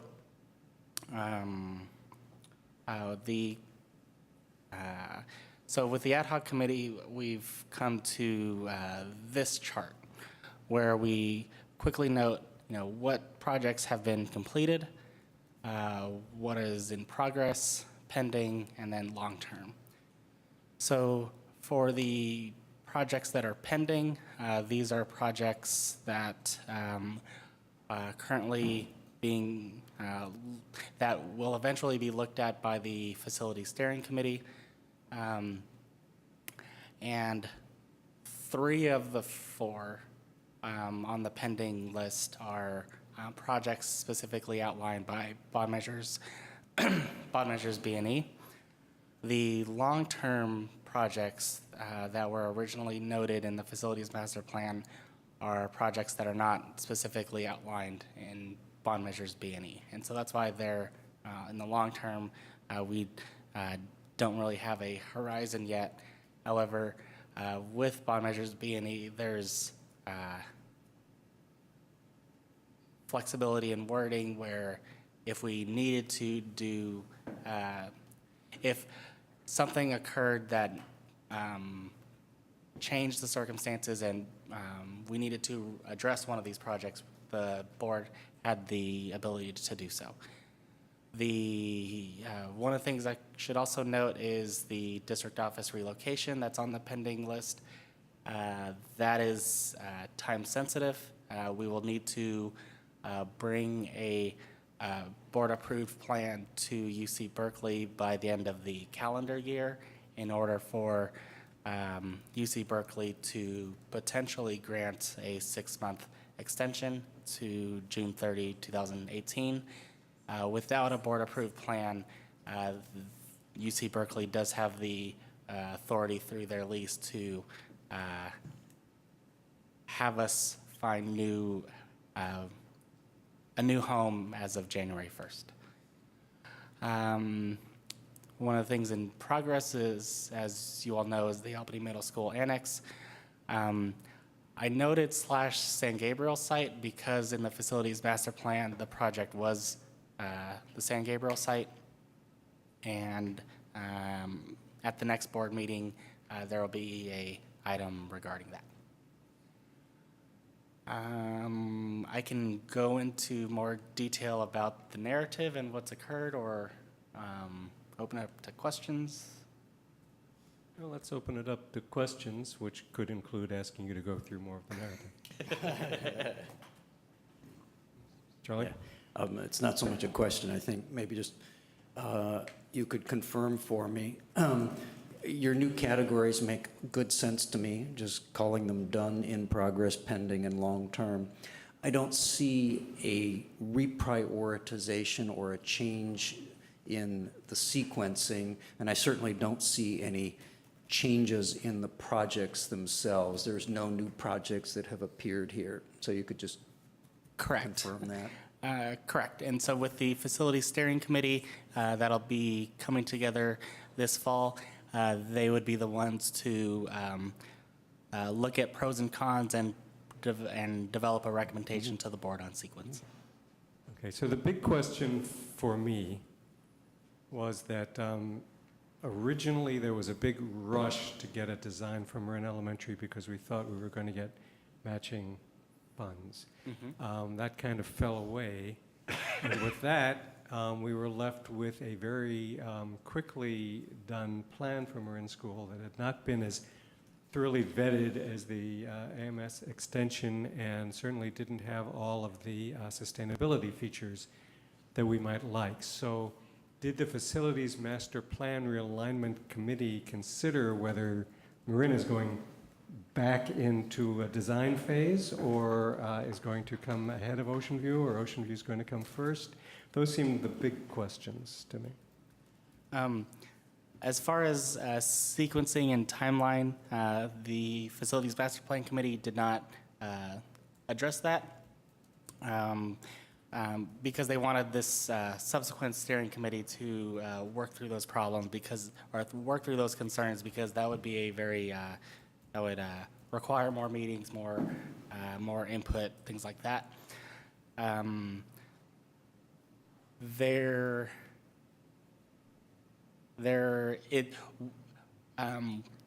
When a project goes from pending to in progress, the design team and the sustainability committee would then need to come together to, at the very least, confirm the work that has taken place and see how to move forward.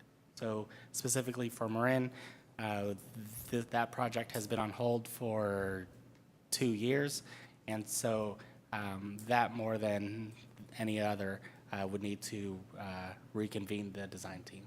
Okay, so I kind of thought that the facilities master plan was the basis for what the steering committee does, but instead the steering committee will be writing the master plan as they go, it sounds to me. Because it seems like the master plan is supposed to tell us what the priorities are and what comes first, and that hasn't happened. For the for a facilities master plan, it's a living document where things need to be updated, and with the steering committee, I felt like that would be better suited with its expanded group to work through how best to prioritize and bring that recommended prioritization to the board for approval. This facilities master plan committee wanted at the very least to develop a document that bridged 2014 to its current state. Okay, other questions, Ross? Yeah, I really envision that the ad hoc committee that comes after it has an awful lot to address. It's never been addressed. I mean, more than a year ago, we talked about the necessity to engage with the community to talk about the whole process of replacing a whole campus. Where do you put people? How do you manage it? You know, at what point do you ask the teachers, could they please teach in 2 shifts? Or where do we find the place to wedge everybody in? And none of that has really been addressed in the whole idea of this sort of rush towards building a school. The most telling thing I heard at that session we had, though, was a comment that, yes, we had a state architect approved plan for Marin, but it was the plans for the school we didn't want to build. You know, all the original premises of, well, if we only build it this size and this scope, there might be state matching funds, and if we didn't have that, well, we probably would do something different. Well, I think there's ample excuse to think of lots of potential differences. So, for example, if we really are concerned about enrollment in the future, recognizing that it's shrunk lately, you know, what about the idea of, say, if you're going to knock down a school, knock down the one on the biggest campus of the elementaries. Ocean View put up an 800, 900 student facility. Then if you lose Marin to an earthquake, you can put everybody in the existing campuses. Or then you've got a place where you can do relocation ad interim, or then you can have the new alternative high school away from the, you know, we have some real estate to play with and a lot of inside the box thinking of if we replace 2 existing schools with 2 identical ones with state matching monies, well, all that premise went away. So I'd be entirely open to say, you know, the bonds as written permit an enormous amount of latitude. Let's somewhat go back to the original premises and let's fold in the issues of, well, how do you get there from here? You know, that committee could look at things like the availability of St. Jerome's, where you would site portables in Albany. Are there other properties outside of, or could you get by with what we have?